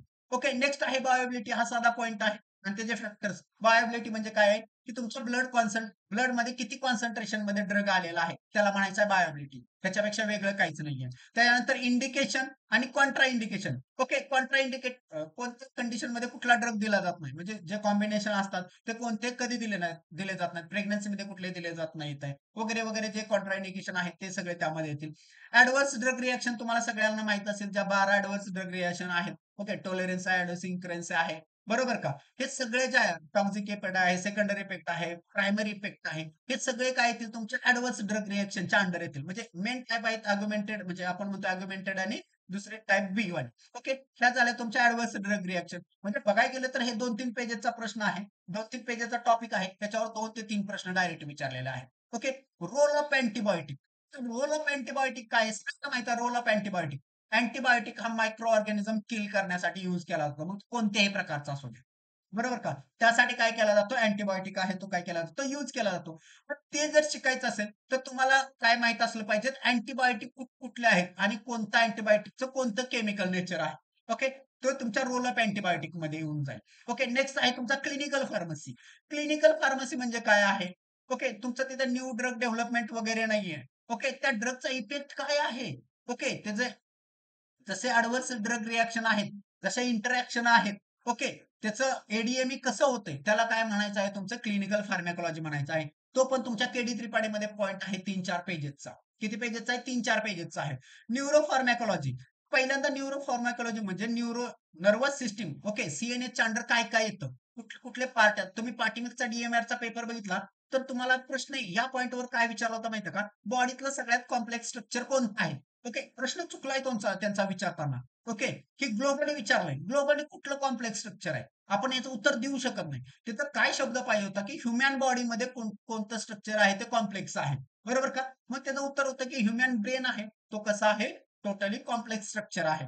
म्हणजे हा या पॉइंटवर एकदम वरवरचा प्रश्न विचारला होता, म्हणजे अॅनाटॉमी लेवलला प्रश्न विचारला होता. त्यांनी ऍक्शनवर प्रश्न विचारला होता. मग आपल्याला याच्यामध्ये काय, आपण पुढे जाऊन काय केलं पाहिजे. अॅनाटॉमी तर तुम्हाला सीएनएस ची माहितीच असली पाहिजे. प्लस त्या कॅटेगरी कोणकोणत्या आहेत, सीएनएस मध्ये कोणत्या कॅटेगरी आहेत, बस तेवढं तुम्हाला माहित असले पाहिजे. बाबा सिडेटिव्ह काय आहे, हिप्नॉटिक्स काय आहे, सीएनएस स्टिम्युलंट काय आहे, ओपॉइड्स काय आहेत, ओके, अनाल्जेसिक काय आहे, ह्या कॅटेगरी काय, त्यांच्या डेफिनेशन काय, ह्या तुम्हाला इथं माहित असल्या पाहिजे. ओके, सीएनएस सायको म्हणजे डिप्रेशन ड्रग कुठले आहेत वगैरे वगैरे, ते याच्या अंडर, म्हणजे हा सीएनएस रिलेटेडच पॉईंट आहे, असा वेगळा नाहीये. नेक्स्ट आहे तुमचा कार्डिओव्हास्क्युलर फार्मॅकोलॉजी म्हणजे ड्रग ऍक्टिंग ऑन सीव्हीएस. म्हणजे तुम्हाला हार्टची मॉर्फॉलॉजी वगैरे थोडीशी माहित असली पाहिजे. ओके, ब्लड व्हेसल वगैरे माहित असलं पाहिजे. या गोष्टी माहित असल्या तर तुम्हाला ड्रग कसे ऍक्ट होतात ते समजतील, तुम्हाला हायपरटेन्शन वरचे समजतील, मायोकार्डियल इन्फ्रॅक्शन वरचे समजतील. म्हणजे इथे वरवरचे तुम्हाला ह्या गोष्टी काय आहेत इथं गरजेचं आहे. ओके, नेक्स्ट आहे तुमचा फार्मसी इपिडेमॉलॉजी. ओके, तर इपिडेमॉलॉजी म्हणजे काय करायचं तुम्हाला नक्की. इपिडेमॉलॉजी म्हणजे तुम्हाला जे डिसीज आहेत, ओके, जे डिसीज त्याचा कॉझिंग एजंट काय आहे तो तुम्हाला माहित असला पाहिजे. मलेरिया, डेंग्यू, टायफॉइड, अमिओबायसिस, लेप्रेसी वगैरे जे आहेत तुमचे सगळे एसटीडी सगळ्या. ओके, सिफिलिस, गोनोरिया वगैरे वगैरे, कॅलामायडिया वगैरे जे डिसीज आहेत त्या डिसीजचा पॉझिटिव्ह ऑर्गॅनिझम तुम्हाला माहित असला पाहिजे. ओके, नाच सिंड्रोम, सिंड्रोमचा कुठलाही माहित नाही पाहिजे तुम्हाला. ओके, आता हार्ट अटॅक एपिडेमॉलॉजी मध्ये येईल का, नाही येणार तुमचा, कारण तो सिंड्रोम आहे. ओके, लिव्हर फेल्युअर येईल का, नाही येणार.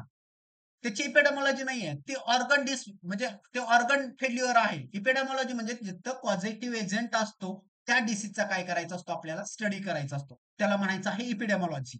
ओके, म्हणजे तुम्हाला ह्या शब्दाचा अर्थ कळाला तरच तुम्ही काय करणार आहे, त्याचा अभ्यास करणार आहे. अदरवाईज तुम्ही सगळे डिसीज करणार आहात का? अजिबातच नाहीये. तुम्हाला एपिडेमॉलॉजी मध्ये चार्ट आहे, एक चार्ट पाठ करायचा आहे फक्त. बस तेवढा चार्ट केला, तुम्हाला तो चार्ट करायला 15 मिनिटं लागतात. हा पॉइंट कव्हर होतो आणि त्याच्यावरचे 2 ते 3 प्रश्न तुमच्या खिशात येऊन जातात. नेक्स्ट आहे dental pharmacology. Okay, dental pharmacology मध्ये काय असलं पाहिजे, तुम्हाला टीथ फॉर्म्युला वगैरे माहित असला पाहिजे. तुम्हाला प्रत्येक दात आहे, ओके, त्याचं फंक्शन माहित असलं पाहिजे. ओके, टोटल टीथ किती असतात, ओके, चाइल्ड लेवलला किती असतात, अडल्ट लेवलला किती असतात, ते तुम्हाला बेसिक गोष्टी इथं माहित असू द्या. आणि त्याची जनरल कुठले ड्रग यूज केले जातात ऍज अ डेंटल फार्मॅकोलॉजी मध्ये तेवढंच माहित असलं पाहिजे, आणि त्याची डेफिनेशन म्हणजे या पॉइंट मधल्या फार्मॅकोलॉजीच्या प्रत्येक पॉइंटची डेफिनेशन माहित असली पाहिजे. आणि हा पूर्ण सिलेबस जर बघायला गेला ना मित्रांनो, हार्डली तुमचे 7 ते 8 पेजेस तयार होतात. किती पेजेस तयार होतात? 7 ते 8. मग मला सांगा, फार्मॅकोलॉजीचा अभ्यास किती आहे? केडी त्रिपाठी बघायला गेला तर तुम्ही 1000 पेजेसचा आहे. मग तुम्ही 1000 पेजेस करणार आहात का? नाहीये, अजिबात नाही. तुम्हाला अभ्यासच किती पेजेसचा करायचा आहे? 7 आणि 8 पेजेसचा फक्त. किती करायचा? 7-8 पेजेस. आणि मला वाटतं नथिंग, एक एक दिवस तुम्हाला मोर दॅन सफिशियंट आहे. आणि त्या 7-8 पेजेस मधून तुम्हाला चांगले 15 ते 16 प्रश्न स्ट्राईक होतात आहे. म्हणजे डायरेक्ट येतात आहे, डायरेक्ट येतात आहे. तुम्हाला जास्त वाचायची गरज नाही. उगाच फार्मॅकोलॉजीचे क्लासिफिकेशन करून तुम्ही किचकट करायचं नाहीये. तुमचा जो अभ्यास आहे अजिबात किचकट पद्धतीने करू नका. टू द पॉइंट अभ्यास करा. ओके, नेक्स्ट आहे इंडियन फार्माकोपिया आणि ब्रिटिश फार्माकोपिया. तुम्हाला डेव्हलपमेंट माहित असली पाहिजे. इंडियन फार्माकोपिया कधी येतो, ब्रिटिश फार्माकोपिया कधी आलेला आहे, त्याची डेव्हलपमेंट माहित असली पाहिजे. ओके, हे दोन्ही पॉईंट कव्हर केलं का याच्यावरचा एक एक प्रश्न तुम्हाला कव्हर होऊन जातो. म्हणजे तुमचे ते 2 प्रश्न तुम्हाला आले. ओके, त्यानंतर फार्मसी ऍक्ट हे तुमचा हा मेजर ऍक्ट आहे. त्यानंतर डीएनसी ऍक्ट हे तुमचे दोन्ही ऍक्ट आहेत ते पीजे मध्ये आहेत. ओके, डीएनसी ऍक्ट तर आपला पूर्ण गरजेचा आहे. कधी आला, त्याची डेव्हलपमेंट काय होती, आणि त्यातलं कोणकोणते पार्ट महत्वाचे आहेत. ओके, त्यातले 3च पार्ट, पार्ट 4च महत्वाचे आहेत त्यातलं. फक्त चौथा पार्ट आहे तो पण एवढा गरजेचा नाहीये. 1 2 3 4 4 ए बस एवढंच तुम्हाला त्यातले 4च पार्ट करायचे आहेत. बाकी त्यातला कुठलाही पार्ट करायची गरज नाहीये तुम्हाला. ओके, तुम्हाला जे परीक्षेमध्ये लागणार आहे ते 4च पार्ट आहेत. ओके, इम्पोर्ट रजिस्ट्रेशन वगैरे जो पार्ट आहे तोच गरजेचा आहे. ओके, तुम्हाला इथं 1940चा ऍक्ट दिलेला आहे, बरोबर का? त्याची कलम किती आहेत? ओके, आणि रूलची कलम किती आहे? रूलला किती आहेत? 169 आहेत, बरोबर. याची किती आहेत? 38 आहेत. ऍक्टला शेड्यूल किती आहेत? तर 2च शेड्यूल आहेत ऍक्टला. आपण जे शेड्यूल करतो ते रूलचे शेड्यूल करतो. जे 26 शेड्यूल करता तुम्ही ते कशाचे असतात? रूलचे असतात. ओके, तुम्ही शेड्यूल एच शेड्यूल आहे, एक्स वगैरे सगळे जे शेड्यूल आहेत ते कशाचे करतो आपण? रूलचे करतो. Not act. ऍक्टला 2च शेड्यूल आहेत फक्त, लक्षात ठेवा. इथपर्यंत तुम्ही चुकीच्या पद्धतीने थोडासा अभ्यास केला असेल, की आपण शेड्यूल ते ऍक्टचे करत नाहीये, आपण रूलचे शेड्यूल करतो. 1945चा जो रूल आहे डी आणि सी ऍक्टचा. ओके, आणि रूल्स मध्ये आपल्याला डिटेल्स दिलेले आहेत सगळे. ऍक्ट मध्ये काहीच नाही. त्यांनी म्हटलं की ड्रग इन्स्पेक्टर असावा. ऍक्ट मध्ये त्यांनी सांगितलंय. ओके, सेक्शन दिलेला आहे की बाबा त्यांनी अंडर द सेक्शन ऑफ 21 सांगितलं की तिथे ड्रग इन्स्पेक्टर असावा. 20 मध्ये काय सांगितलं तुम्हाला? गव्हर्नमेंट अनालिस्ट असावा. ओके, 6 7 8 मध्ये तुमच्या डीपीसीओ वगैरे, सॉरी, सीडीएल वगैरे आहे, डीसीसी आहे, डीटीएबी आहे, ते तुम्हाला 6 7 8 मध्ये दिलंय. मग त्याच्या रिलेटेडच्या तरतुदी कुठे मिळतात तुम्हाला? तर तुम्हाला रूल मध्ये मिळतात. म्हणून आपल्याला तिथं रूलचा अभ्यास करणं काय पडतं? गरजेचं पडतं. मग त्याचे सेक्शन काय आहेत ते आपण बघायचे. 44 ते 51च्या दरम्यान सगळे सेक्शन दिलेले आहेत. ते रूल मधले सेक्शन कव्हर करायचे तिथं, जेणेकरून तुमचा प्रश्न चुकणार नाहीये. ओके, डीएनसी ऍक्ट मध्ये अजून काय गरजेचं आहे? कोणकोणते फॉर्म्स आहेत? कोणता बाबा कुठला फॉर्म ऍप्लिकेशन करायचा, कोणत्या फॉर्म मध्ये तुम्हाला लायसन येणार आहे, नॉर्मल ड्रग साठी कोणता आहे, नार्कोटिक ड्रग साठी कोणता आहे, सीडीएल साठी काय आहे, सीडीएल मध्ये ऍप्लिकेशन कोणत्या फॉर्म मध्ये करतो, त्याचा रिझल्ट कुठल्या फॉर्म मध्ये येतो आपल्याला. ओके, ह्या सगळ्या ज्या गोष्टी आहेत ते तुम्हाला डीएनसी ऍक्ट मध्ये कव्हर करायच्या आहेत. म्हणजे एकदम छोटा टॉपिक आहे, काय अवघड नाही. पण ह्याच्यातले तुम्हाला जे 4-5 प्रश्न आहेत ते डायरेक्ट येतात. अगदी पुस्तकाच्या बाहेरचं काही, जी तुम्हाला नोट्स शेअर केली जाईल त्या नोटच्या बाहेरचं काहीच येणार नाहीये. अगदी ओरिजिनल ऍक्ट मी पूर्ण पूर्ण वाचून घेतलेला आहे. त्या ऍक्ट मधलं काय तुम्हाला गरजेचं आहे, पुस्तकात कुठं चुका आहेत ते पण मी तुम्हाला दाखवून देईन ज्यावेळेस तुम्हाला ओरिजिनल ऍक्ट तुम्ही शिकणार आहात त्यावेळेस. नेक्स्ट आहे तुमचा फूड अँड ड्रग ऍडमिनिस्ट्रेशन. आता सगळ्यांना कन्फ्युजन असेल की फूड अँड ड्रग ऍडमिनिस्ट्रेशन मध्ये नक्की करायचं काय, ओके, की काय करायचं. हा पॉईंट तुम्हाला कधी डिग्रीमध्ये झालेला नाही, डिग्री झाल्यानंतर पण तुमचा कधी काही याच्याशी संबंध येत नाहीये. 1 मिनिट फक्त, थोडंसं पाणी पितो.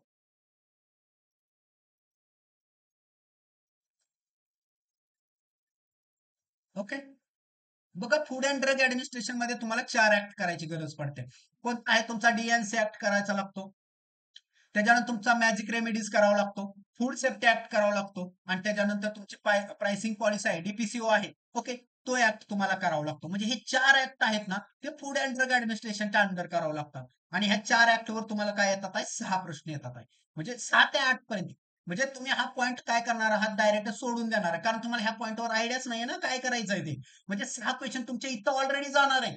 तुम्ही जर प्रॉपर प्लॅनिंग नाही केलं तर. म्हणजे 40 पैकी जर 6 प्रश्न इथंच गेले, ओके, तुम्ही रूल नाही 1945चा केला, तर तुम्हाला 1-2 प्रश्न त्या डी-एन-सी ऍक्टवर सुटतील. बाकीचे 4 प्रश्न तुमचे सुटून जाणार आहेत. ते 4 जातील. म्हणजे तुम्ही ऑलरेडी 40 प्रश्नापैकी काय होणार आहात? हे 10 प्रश्न असेच सोडून देणार आहात. नेक्स्ट आहे तुमचा drug store logistic and inventory management. म्हणजे मेडिकलमध्ये, ओके, मेडिकलमध्ये इन्व्हेंटरी कशी ठेवली जाते? तुम्ही ड्रग परचेस कशा पद्धतीने करता? त्याचा स्टॉक कुठल्या पद्धतीने मेंटेन केला जातो? त्याचे फॉर्म्युले काय आहेत? एबीसी फॉर्म्युला काय आहे? मास्टर फॉर्म्युला काय आहे? त्या रिलेटेडचा हा पार्ट आहे. म्हणजे बिझनेस मॅनेजमेंट रिलेटेडची ही गोष्ट आहे. ओके, ते इथं तुम्हाला माहित असलं पाहिजे. नेक्स्ट आहे पॉईंट तुमचा रोल ऑफ हॉस्पिटल फार्मासिस्ट. 2 प्रश्न येतात आहे तुम्हाला. रोल ऑफ हॉस्पिटल फार्मासिस्ट आणि सेकंड आहे community pharmacist. Okay, community pharmacy म्हणजेच कम्युनिटी फार्मासिस्ट. ओके, तर दोन्हीमध्ये फरक आहे, जमीन आसमानाचा फरक आहे दोन्हीमध्ये. रोल ऑफ हॉस्पिटल फार्मासिस्ट म्हणजे तो फार्मासिस्ट आहे जो कुठं काम करतोय? तुमच्या हॉस्पिटलमध्ये काम करतोय. हे एक हॉस्पिटल आहे आणि या हॉस्पिटलमध्ये जे मेडिकल असतं बघा, हॉस्पिटलमध्ये जे मेडिकल असतं त्या हॉस्पिटलच्या बिल्डिंगच्या आत, त्या बिल्डिंगच्या बाहेर जर असेल तर त्याला म्हणायचं कम्युनिटी फार्मसी. हॉस्पिटलच्या त्या बिल्डिंगच्या स्ट्रक्चरच्या आतच असेल तर त्याला म्हणायचा हॉस्पिटल फार्मसी. तुमच्या जो बाहेर आपल्याला जो स्ट्रीटवर जो रोडवर दिसून येतो त्याला आपण कम्युनिटी फार्मसी म्हणतो आणि जो हॉस्पिटलच्या आत असतो त्याला आपण काय म्हणतो? हॉस्पिटल फार्मासिस्ट म्हणतो. दोघांचा रोल खूप डिफरंट. ओके, इथला जो फार्मासिस्ट असणार आहे तो काय करेल? हॉस्पिटल रिलेटेड सगळ्या गोष्टी बघेल, की इन पेशंट बघायचा, आउट पेशंट बघायचा आहे, तुमची इसेशनल कन्झ्युमेबल लिस्ट असेल ती मेंटेन ठेवायची आहे. तर सगळ्या ज्या काही इसेशनल ड्रग असतील हे सगळ्या कुणाला गरजेचं आहे? ह्या हॉस्पिटल फार्मसीला गरजेचं आहे. तुमच्या कम्युनिटी फार्मसीला हे काहीच गरजेचं नाही. ओके, त्या कम्युनिटी फार्मासिस्टनं डायलिसिससाठी लागणाऱ्या गोष्टी ठेवणं गरजेचं आहे का? नाहीये ना. पण हा हॉस्पिटल जर फार्मासिस्ट असेल, तिथे जर डायलिसिस जर असेल, तर त्यानं त्या डायलिसिससाठी ज्या काही गोष्टी लागणार आहेत, जे पण कन्झ्युमेबल लागणार आहे, ते ठेवणं गरजेचं आहे. हा दोन्ही मधला फरक आहे. त्यात ओके, म्हणजे तुम्ही हॉस्पिटल फार्मसी म्हटलं का तुमच्या डोक्यात आलं पाहिजे, की तो फार्मासिस्ट आहे, तो कुठं काम करणार आहे? हॉस्पिटलमध्ये काम करणार आहे. एवढा जरी कन्सेप्ट तुमच्या डोक्यात असला, तर तुम्हाला हॉस्पिटल फार्मसीवरचा कुठला पण प्रश्न उद्या मित्रांनो, तुम्ही डेफिनेटली सोडवणार. तुम्ही लगेच ऍप्लिकेशन करायचं नॉलेजचं, की हॉस्पिटल फार्मासिस्ट म्हटलं का तो हॉस्पिटलच्या आतमधलं काम आहे का एवढंच बघायचं. कम्युनिटी फार्मासिस्ट म्हटलं का त्याचं काम हॉस्पिटलमध्ये नसणार आहे, त्याचं रस्त्यावरचं काम असणार आहे. म्हणजे लोकांना, कॉमन पीपलला ट्रीट करण्याचं काम कुणाचं आहे? कम्युनिटी फार्मासिस्ट आहे. बेसिक क्रायटेरिया असणार आहे तुमचा हॉस्पिटल फार्मसी आणि कम्युनिटी फार्मसी मधला मेजर डिफरन्स आहे. नेक्स्ट आहे good manufacturing practices, GNP. GNP म्हणजे असं आहे, तुम्हाला सगळ्यात चांगल्या गोष्टी येतील ना त्या जीएनपी मध्ये येतील. ओके, मग तुमचा आता जीएनपी कशाशी रिलेटेड आहे? तुम्हाला इंडस्ट्री रिलेटेड आहे. ओके, की इंडस्ट्रीमध्ये जो प्रोडक्ट बनवणार आहात, ओके, तो कसा असला पाहिजे. मग हे जीएनपी फॉलो करायचे असेल तर तुम्हाला असेप्टिक एरिया माहित असला पाहिजे, की असेप्टिक एरिया कसा तयार केला जातो. पेपा फिल्टर काय आहे, त्याची टेस्ट काय आहे, कुठले फिल्टर, त्याची साईज काय, 0.45 टू 45 मायक्रोमीटरचा वापरायचा आहे की 0.22 मायक्रोमीटरचा वापरायचा आहे. लॅमिनार एअर फ्लो कसा असला पाहिजे, हॉरिझॉन्टल असला पाहिजे की कसा असला, कुठला तिथं फ्लो यूज केला पाहिजे. ओके, जिथं तुमचा स्टराईल एरिया असेल, ओके, त्या स्टराईल एरियामध्ये तुमच्या पर्सनल जास्त असावेत की कमी असावेत. ह्या ज्या सगळ्या गोष्टींचा तुम्हाला जे ऍप्लिकेशन करायचंय ते तुमच्या जीएनपी मध्ये करायचं आहे. नेक्स्ट आहे तुमचा पॉइंट डिसइन्फेक्टंट. ओके, म्हणजे आपण जो तुम्ही ऐकला असेल डिग्रीला स्टरलायझेशन आणि डिसइन्फेक्टंट. तो टॉपिक इथं कव्हर करायचा आहे, की कोणकोणते डिसइन्फेक्टंट यूज केले जातात आणि त्याचं कॉन्सन्ट्रेशन काय आहे. आणि नेक्स्ट लेवलला प्रश्न काय जाऊ शकतो तुमचा, की त्याचं मेकॅनिझम ऑफ ऍक्शन काय आहे. अल्कोहोल कसं ऍक्ट होतं. ओके, किंवा ते सेल मेम्ब्रेन डिझॉल्व्ह करतं की प्रोटीन डिनॅच्युरेशन करतं. ओके, फिनॉल काय करतं. ओके, क्वाटर्नरी अमोनियम कंपाऊंड काय करतात आहे. हे जे काय सगळं इथिलीन ऑक्साईड कसं ऍक्ट होतं. ओके, हायड्रोजन पेरॉक्साईडचा काय आहे, आयोडीनचा रोल काय आहे, म्हणजे हॅलोजन्स कसे ऍक्ट होतात, हे कशामध्ये येणार आहे? तुमच्या डिसइन्फेक्टंट टॉपिकच्या अंडर येणार आहे. ओके, म्हणजे तुम्ही एक चार्ट जरी त्याचा व्यवस्थित केला, एका चार्ट मध्ये हा पूर्ण टॉपिक होतो. आणि लास्ट पॉईंट काय उरतो डिसइन्फेक्टंटचा, की इव्हॉल्युशन ऑफ डिसइन्फेक्टंट. तुम्ही डिसइन्फेक्टंट कसा इव्हॅल्युएट करणार आहात, त्याची टेस्ट आहे 4-5. कॅपॅसिटीसाठी वेगळे आहे, इफिशियन्सीसाठी वेगळे आहे, इनऑर्गॅनिक मॅटर प्रेझेंट असेल तर त्याची वेगळी आहे. त्या 4-5 टेस्ट तुम्हाला डायरेक्ट प्रश्न येणार तिथं, की बाबा डिसइन्फेक्ट ही टेस्ट आहे ती कशासाठी यूज केली जाते, किंवा कॅपॅसिटी जर डिसइन्फेक्टंटची काढायची असेल तर कुठली टेस्ट यूज केली जाते. ओके, आहेत. ह्या सगळ्या पॉईंट कुठं होणार आहे तुमचा कव्हर? डिसइन्फेक्टंटच्या अंडर कव्हर होणार आहे. आणि लास्ट पॉईंट काय आहे तुमचा? ईसीएल आणि ईडीएल. ओके, ईसीएल काय आहे? इसेन्शियल कन्झ्युमेबल लिस्ट आहे. आणि ईडीएल काय आहे? तर इसेन्शियल ड्रग लिस्ट आहे. या कुठं लागतात? तर आपल्याला हॉस्पिटलमध्ये लागतात. ओके, हॉस्पिटलमध्ये लागतात. तुमची ईसीएल हॉस्पिटल लागते. ईडीएल आहे. ईडीएल कुठे लागते? जे पण वर्ल्ड मध्ये जे सगळे पॉप्युलेशन आहे, कॉमन पीपल आपण म्हणतो, त्या कॉमन पीपलच्या हेल्थ रिलेटेडच्या ज्या काय गरजा आहेत त्या भागवण्यासाठी जे मेडिसिन लागतं त्याला काय म्हणायचं आहे? ईडीएल असं म्हणायचं आहे. मग ते ईडीएल मेडिसिन कसं ठरवलं जातं? कसं असलं पाहिजे? ते कॉस्ट बेनिफिट रेशो कसा असला पाहिजे? त्याचा जास्त असला पाहिजे. जास्त लोकांना ते यूज झालं पाहिजे. ओके, म्हणजे ही ईडीएल लिस्ट आहे ती काय होत असणार आहे? सारखी सारखी चेंज होत असणार आहे. वर्ल्ड मध्ये पहिल्यांदा कधी आली बाबा? 1977 ला डब्ल्यूएचओ पब्लिश केली. त्यावेळेस 208 ड्रग त्यांनी ऍड केले होते. भारताने 1996 ला केली, त्यानंतर 2003 ला केली, त्यानंतर 2011 ला केली, 2022 ला आपण ती कन्क्लूड केली. म्हणजे 2003च्या 11 आपण काय केली? रिवाइज केली. त्यावेळेस 348 ड्रग होते. आता किती आहेत? आपल्याकडे 384 ड्रग आहेत. बरोबर. कारण 22 ला का कन्क्लूड केली? तर आपण कोरोना रिलेटेड जे काय ड्रग होते ते काय केले? त्यामध्ये आपण ऍड केले. ओके, म्हणजे ही ईडीएल आहे ते आपल्याला गरजेचे आहे. त्याचा कन्सेप्ट माहित असला पाहिजे, की त्याची क्रायटेरिया काय असला पाहिजे, त्याची हिस्ट्री माहित असली पाहिजे तुम्हाला. आणि कन्झ्युमेबल लिस्ट म्हणजे फक्त तुम्हाला डेफिनेशन माहित असू द्या आणि हॉस्पिटलचा क्रायटेरिया माहित असू द्या. याची लिस्ट मी देणारच आहे तुम्हाला, की कोणकोणते कन्झ्युमेबल कुठे यूज केले जातात. हे एवढा सिलेबस आहे. मला सांगा मित्रांनो, डिसइन्फेक्टंट टॉपिक करायला तुम्हाला 1 तास लागतो. ईडीएल ईसीएल करायला 1 तास लागतो. ड्रग मॅन्युफॅक्चरिंग प्रॅक्टिसेस आहे अर्धा तास लागतो. कम्युनिटी फार्मसीला तुम्हाला अर्धा तास. रोल ऑफ हॉस्पिटल फार्मासिस्ट अर्धा तास लागतो. इन्व्हेंटरी मॅनेजमेंटला तुम्हाला 1 ते 2 तास लागू शकतात. नवीन टॉपिक आहे तुमच्यासाठी. फूड अँड ड्रग ऍडमिनिस्ट्रेशन मधले 4 ऍक्ट आहेत. 4 ऍक्ट करायला 4 तास. ओके, कारण ह्यातला तुमचा पुन्हा डीएनसी ऍक्ट तिथे कव्हर होणार आहे. फार्मसी ऍक्टला तुम्हाला 3 तास लागू शकतात. 3 ते 4 तास लागू शकतात. इंडियन फार्माकोपिया 2 तास, ब्रिटिश फार्माकोपिया 1 तास, 3 तास जातील इथं. आणि पूर्ण फार्मॅकोलॉजी करायला तुम्हाला हार्डली 7 ते 8 तास. किती तास आहेत? 7 ते 8 तास. एवढाच फक्त फार्मसीचा अभ्यास आहे मित्रांनो. एवढं तुम्ही रीड करायला जर बसला तर ह्याच्यापेक्षा जास्त तुम्हाला टाइम लागणार नाही. मी डेफिनेटली तुम्हाला सांगतो की याच्यापेक्षा जास्त तुम्हाला कधीच वेळ लागणार नाही. फक्त तुम्हाला काय केलेलं आहे, की जे कोण लोक असतील, पास झालेले असतील किंवा कोण असतील, त्यांनी काय केलंय? तुम्हाला भीती घालून ठेवली. खूप मोठी भीती घातली, की नाही, नाही गव्हर्नमेंट एक्झाम असतात, ते खूप अवघड असतात. ओके, कारण का असतात? कुठल्या असतात? ज्या तुम्ही सिव्हिल सर्व्हिसेसची तयारी करत चालतं. त्या डेफिनेटली अवघड आहेत. कारण तुम्हाला एका एका विषयाचा अभ्यास तुम्हाला खूप सखोलवार करायचा असतो. कारण कॉम्पिटिशन पण तिथं लाखोत आहे. फार्मसीचं कॉम्पिटिशन हजारोमध्ये पण नाही मित्रांनो. काय म्हटलं? प्रॉपर अभ्यास करणारे ऑल महाराष्ट्रामध्ये 1,000 सुद्धा कॅन्डिडेट नाहीत आहे. कॅन्डिडेट आपले अभ्यास कधी करतात? ऍड पडली का अभ्यासाला सुरुवात करतात. त्यावेळेस आपले कॅन्डिडेट काय होतात? जागे होतात. ओके, जागे होतात. ते पण कसे? रॅन्डमली जागे होतात. ओके, हॉल तिकीट आल्यानंतर बघू. ओके, त्यांना काय होतंय? सिलेबसच कळत नाही शेवटपर्यंत, की सिलेबस काय आहे. सिलेबस कळाला तर तो सिलेबस कळतच नाहीये, की काय वाचायचंय.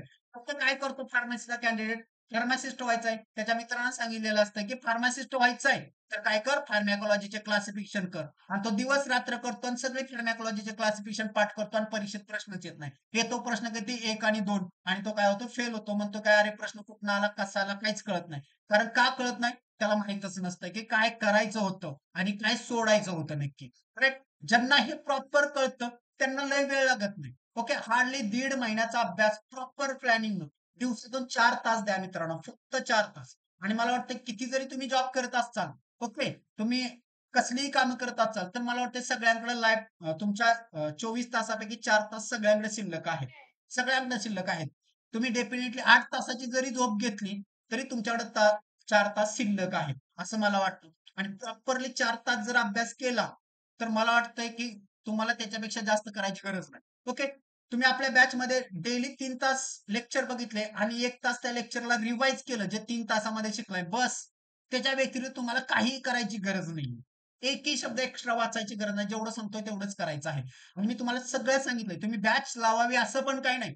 सेल्फ स्टडी केला तरी तुम्हाला ह्या सगळ्या गोष्टी करण्याजोग्या आहेत. करण्याजोगं काही नाही असं नाहीये. सगळं तुम्हाला असेसिबल आहे. तुम्हाला मी टू द पॉइंट सांगितलंय. कुठून डेटा कलेक्ट करायचा हे पण सांगितलेलं आहे. एवढा इझी आहे. आणि त्यातून जर तुम्हाला जमत नसेल, ओके, नाही आता आपल्याला एवढं पण करण्याची कपॅसिटी नाही. आपण टाईम घालवू शकत नाही. आपण टाईम बेअर्ड आहोत सगळे. ओके. तर तुम्ही काय करू शकता? बॅच जॉइन करू शकता. अदरवाईज तुम्हाला करायची गरज नाहीये. ओके. नेक्स्ट आहे की जे आता मी तुम्हाला सगळं सांगितलं, की सिलेबस होता. आता तुम्ही विश्वास ठेवणार नाहीये. का ठेवणार नाही तर तुम्ही त्याचं प्रूफ कधीच बघितलेलं नाहीये. मग आता मी तुम्हाला त्याचं प्रूफ दाखवणार आहे की काय प्रूफ होत. ओके.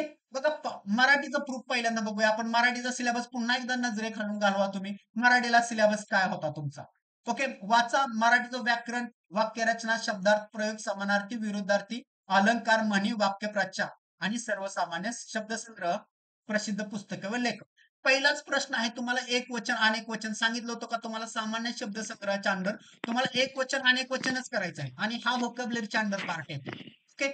सेकंड प्रश्न आहे तुमच्या कुटुंबातील लिहिण्याच्या पत्राचे स्वरूप कसं असावे. ओके. तुम्हाला वन वर्ड सबस्टिट्यूशनचा प्रश्न आहे की अनौपचारिक म्हणजे काय आणि औपचारिक म्हणजे काय. ओके. तुम्ही म्हणताल हे आम्ही कुठे शिकलोय. ओके. हे काय आहे तुम्हाला वन वर्ड सबस्टिट्यूशन मध्ये येतं. ओके. औपचारिक कंडिशन काय असते, अनौपचारिक काय आहे, व्यावसायिक काय आहे आणि अर्जात्मक काय आहे. हे काय आहे तुमचं वन वर्ड सबस्टिट्यूशनच्या अंडर कव्हर होऊन जातं तुम्हाला. ओके. त्यानंतर माझ्याच्याने हे काम करवते तुम्हाला डायरेक्ट प्रयोग विचारलाय, तुम्हाला सिलेबसला प्रयोग आहे. त्यानंतर तुम्हाला पुस्तकाचे लेखक विचारलाय, तुम्हाला सिलेबसला लेखक आहे. ओके. म्हणजे तुम्ही चार हे प्रश्न म्हणजे चारच्या चार सिलेबसच्या बाहेर कुठलाही प्रश्न गेलेला नाहीये. सगळे प्रश्न आहेत ते सिलेबसचा आहे. नेक्स्ट आहे तुम्हाला वाक्यप्रचाराचा अर्थ विचारलेला आहे. काय विचारलाय, वाक्यप्रचार विचारलेला आहे. माईक बंद करा प्लीज, कुणाच तरी माईक सुरू आहे प्लीज, तुमच्यामुळे डिस्टर्ब होतोय. कुणाचा माईक सुरू आहे. ओके. नेक्स्ट बघा, नेक्स्ट विचारलंय की म्हणीचा आशय विचारलाय. पुढाऱ्यांच्या भोवती त्याचे अन्वय असतात. ओके. या प्रश्नाची उत्तरं कशी काढायची हे मी तुम्हाला शिकवणार आहे की इलिमिनेशन मेथड कसं वापरायचं, रिव्हर्स रिव्हर्स सिंथेसिस काय असतं किंवा रिव्हर्स अनालिसिस काय असतं. ओके.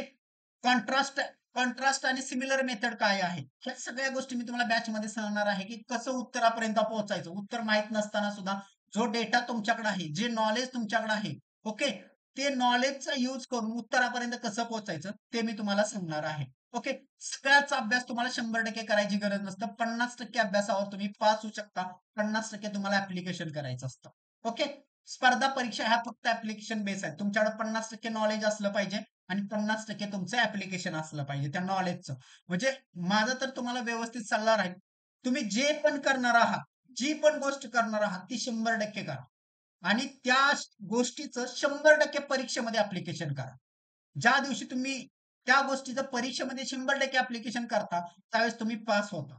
ओके. तुम्ही 100% करताय अभ्यास आणि तुम्ही परीक्षेत अभ्यास युटिलायझेशन करताना 10% करता. कारण तुमचा कॉन्फिडन्सच नाहीये स्वतःवर. त्यामुळे काय होतं तुमच्याकडे जेवढं टॅलेंट आहे, तुमच्याकडे जेवढं नॉलेज होतं ते तुम्ही काय करताय, यूज करत नाहीये. ओके. त्यामुळे तुम्ही तिथं फेल होता. मी म्हणेन तुम्ही 100 तुमच्याकडे किती नॉलेज असू द्या, त्या नॉलेजचं 100% युटिलायझेशन करा. तुम्ही जे अभ्यास केलाय ना एवढं लक्षात ठेवायचं पेपरला बसल्यानंतर, की मला माझं 100% द्यायचं आहे. जे काय आहे माझ्यात ते मी आज देणार आहे.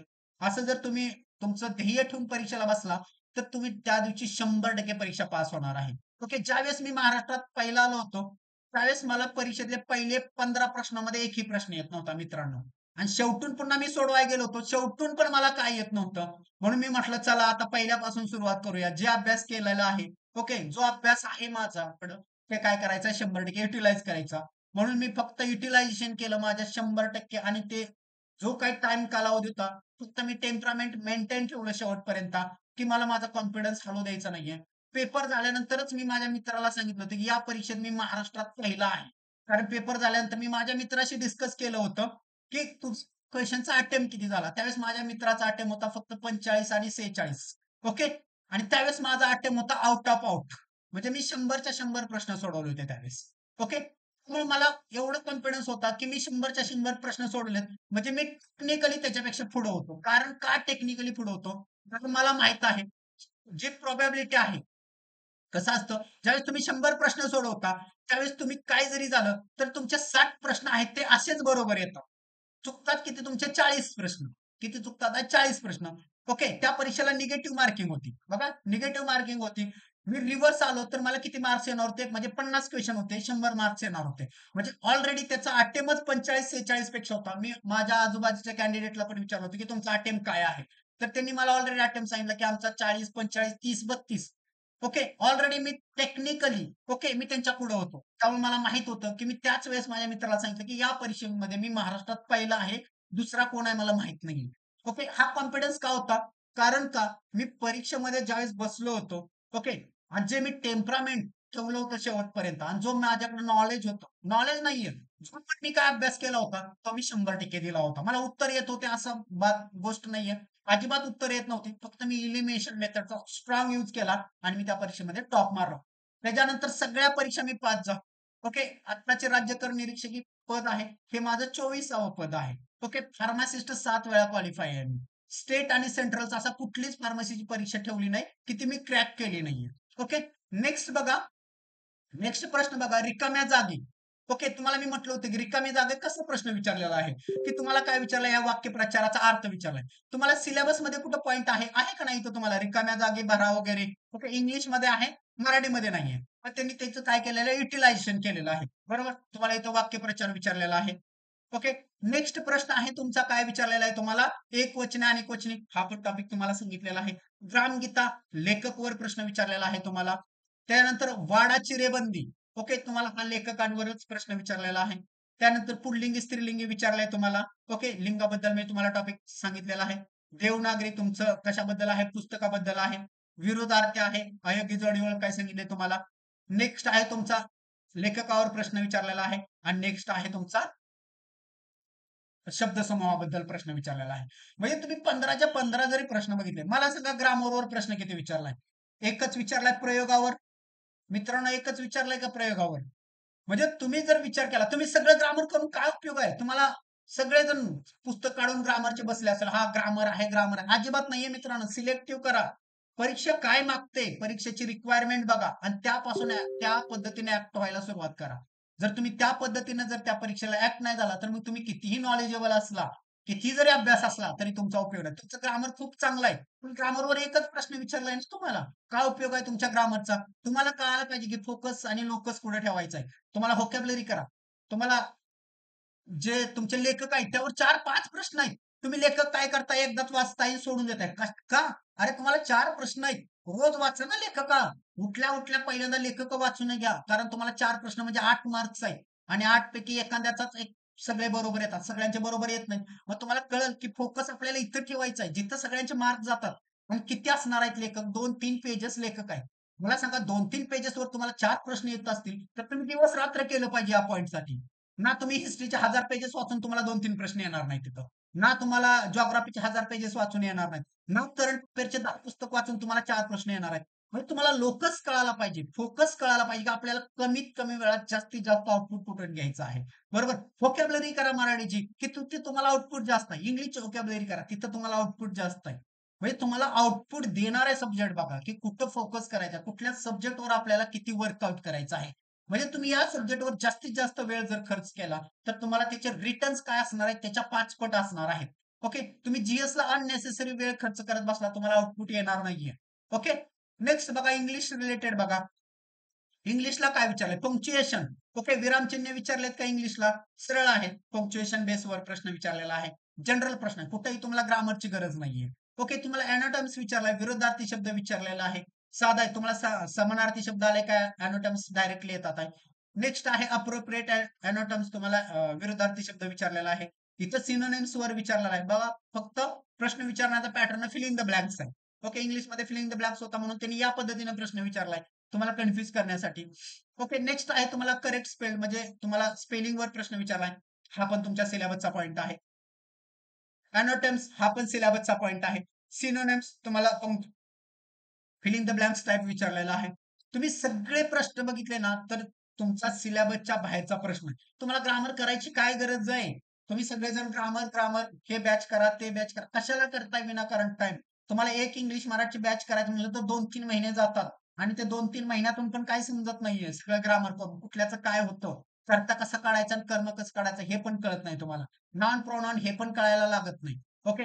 मग एवढा 2-3 महिन्याचा वेळ घालवणार, तुमचा आउटपुट किती असणार, 0. म्हणून तुम्हाला परीक्षेला काय काय मिळालं पाहिजे हे पहिल्यांदा डिसाईड करा. ओके. विनाकारण अननेसेसरी टाइम कुठेही वेस्ट करू नका. नेक्स्ट आहे तुमचं पंक्च्युएशन वर प्रश्न विचारलेला आहे तुम्हाला. एनाटॉम्स वर विचारलेला आहे. सिनोनिम्स आहे. अप्रोप्रिएट पंक्च्युएशन आहे. ओके. जंबल प्यार आहे. हा तुम्हाला सगळ्या व्होकॅब्युलरीचा यूज करायचा असतो इथं. की तुम्हाला समजलं, अंडरस्टँडिंग झाल्या पाहिजे. ह्या गोष्टी काय झाल्या पाहिजेत, अंडरस्टँड झाल्या तर हे तुम्ही काय करू शकता, याचं तुम्ही अरेंजमेंट करू शकता. ओके. आणि हे अरेंजमेंट करायचे कसे असते ह्याचे मी टेक्निक देईनच तुम्हाला नंतर, की कशानं वाक्याची सुरुवात होते आणि कशानं होत नाहीये. ओके. कशानं होत नाही ते पहिल्यांदा डिलीट मारा आणि कशानं होते ते पहिल्यांदा बघा. मग तुमचे ऑटोमॅटिकली 2 पर्याय डिलीट होतात. राहतो 2 पर्याय. मग 2 पर्यायानं सुरुवात कुठं दिसते बघायची आणि तेवढाच काय असतो तुमचं ऑप्शन असतो. त्या दोन्हीपैकी एकानं सुरुवात होत असते आणि तोच काय असतो तुमचा ऑप्शन असतो. म्हणजे काय आहे, तुम्हाला हे न वाचता पण कसे उत्तर काढायचे हे पण मला माहित आहे. म्हणजे काही जणांना इंग्लिश वाचता येत नाही, अर्थ पण नाही कळत आहे. तरी पण हा प्रश्नाचं तुम्ही उत्तर सोडवू शकता. एवढा इंग्लिश सोपा आहे. नेक्स्ट आहे पंक्च्युएशन वर तुम्हाला मार्क प्रश्न विचारलेला आहे. सिनोनिम्स वर विचारलेला आहे. मला सांगा ग्रामरवर प्रश्नच काय विचारलाय तुम्हाला? काहीच नाहीये. काहीही प्रश्न विचारलेले नाहीत. म्हणजे काय आहे, तुम्हाला हे जर व्यवस्थित यायचं असेल, तर फक्त टेन्स, बेसिक सेंटेन्स स्ट्रक्चर आणि तुम्हाला व्होकॅब्युलरी आहे. ना तुम्हाला ग्रामरचा कुठलाही पार्ट करायचा आहे. ना तुम्हाला 2-3 महिने ग्रामरला वेस्ट करायचे आहेत. ओके. बघायला गेलं तर मराठी आणि इंग्लिश तुमचा ह्या बघून घ्या बा इंग्लिशचा सिलेबस. इंग्लिशमध्ये काय आहे? ओके. म्हणजे सिलेबस बाहेरचं तुम्हाला काहीच विचारलेलं नाहीये. ओके. नेक्स्ट पार्ट आहे. थोडंसं पाणी पितो. 1 मिनिट.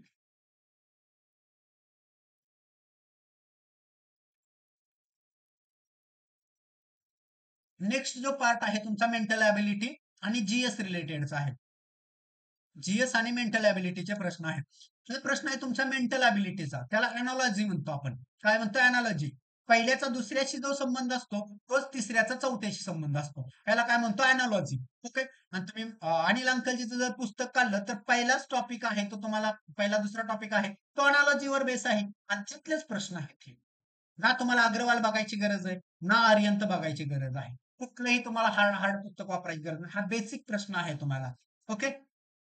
नेक्स्ट आहे तुमचा जीएस आहे. हा विज्ञानाचा प्रश्न आहे. ओके. हा करंट अफेअर रिलेटेड प्रश्न विचारला होता. मला सांगा डीएमआर 23 ला प्रश्न विचारलाय. तुम्हाला नोबेल विचारलंय कुठलं 2021चं. कुठल्या जर कॅन्डिडेटनं अभ्यास केला असेल का? जे शॉर्ट टाइम अभ्यास करणारे असतील. ओके. आणि जरी जो एमपीएससी करणार असेल, तर त्याला कितीचं माहित असेल बाबा? एक तर 23चं माहित असेल. जास्तीत जास्त 22चं माहित असेल. त्याच्या पलीकडे जाऊन मला वाटत नाही की कोणाला माहित असेल. ओके. समजलं का? आणि ते पण विचारलंय कुठलं तुम्हाला? शांती स्वरूप भटनागर पारितोषिक. ओके. म्हणजे ह्या गोष्टींकडे पण कुणाचं लक्ष जात नाहीये. जो प्रॉपर अभ्यास करणार आहे एमपीएससीचा. म्हणजे हा तुम्हाला करंट अफेअरचा प्रश्न करायची गरज आहे का? नाहीये. तुम्ही आलं तर ठीक, नसेल तर ओके. तुम्ही 4 पर्यायापैकी विचार करून त्याचं उत्तर द्या. तुम्हाला जो पर्याय योग्य वाटतोय तो इलिमिनेशन करून. ओके. म्हणजे या प्रश्नासाठी अननेसेसरी वेळ खर्च करू नका करंट अफेअर वाचून. ओके. नेक्स्ट आहे तुमचं सेम अनालॉजीवर प्रश्न आहे. की बाबा याचा याच्याशी काय संबंध आहे? ओके. याचा याच्याशी काय आहे? तर याचा याच्याशी काय आहे? फक्त तुम्हाला एबीसीडी टाइप मध्ये विचारलेला आहे. बस. पॅटर्न सेम, प्रश्न सेम, फक्त काय केलेलं आहे तुम्हाला शब्द बदललेले आहेत. राइट. नेक्स्ट बघा प्रश्न काय आहे? 2023च्या माहितीनुसार हे तो करंट रिलेटेड प्रश्न आहे. तुम्हाला मुख्यमंत्री विचारलेलं होतं. करंट रिलेटेड आणि हे सगळ्यांना माहित होतं त्यावेळेस. मणिपूरमध्ये काय काय चालू होतं, काय वगैरे कसं सत्तांतर झालं. म्हणजे हे सगळ्यांनी जरी जरी जस्ट टीव्ही जरी बघितला असेल, ओके, कधीतरी ऐकला असेल न्यूज, तरी त्यांना माहित होतं की तिथले मुख्यमंत्री कोण आहेत. हा साधा प्रश्न होता करंट अफेअरचा. ओके. हा तुम्हाला मलेरियाची बद्दल विचारलेला आहे. हा इपिडेमॉलॉजीवरचा प्रश्न आहे. ओके. की बाबा कुणी कशाचा शोध लावला वगैरे म्हणजे कुठल्या शास्त्रज्ञानं कुठली शोध लावला. ओके.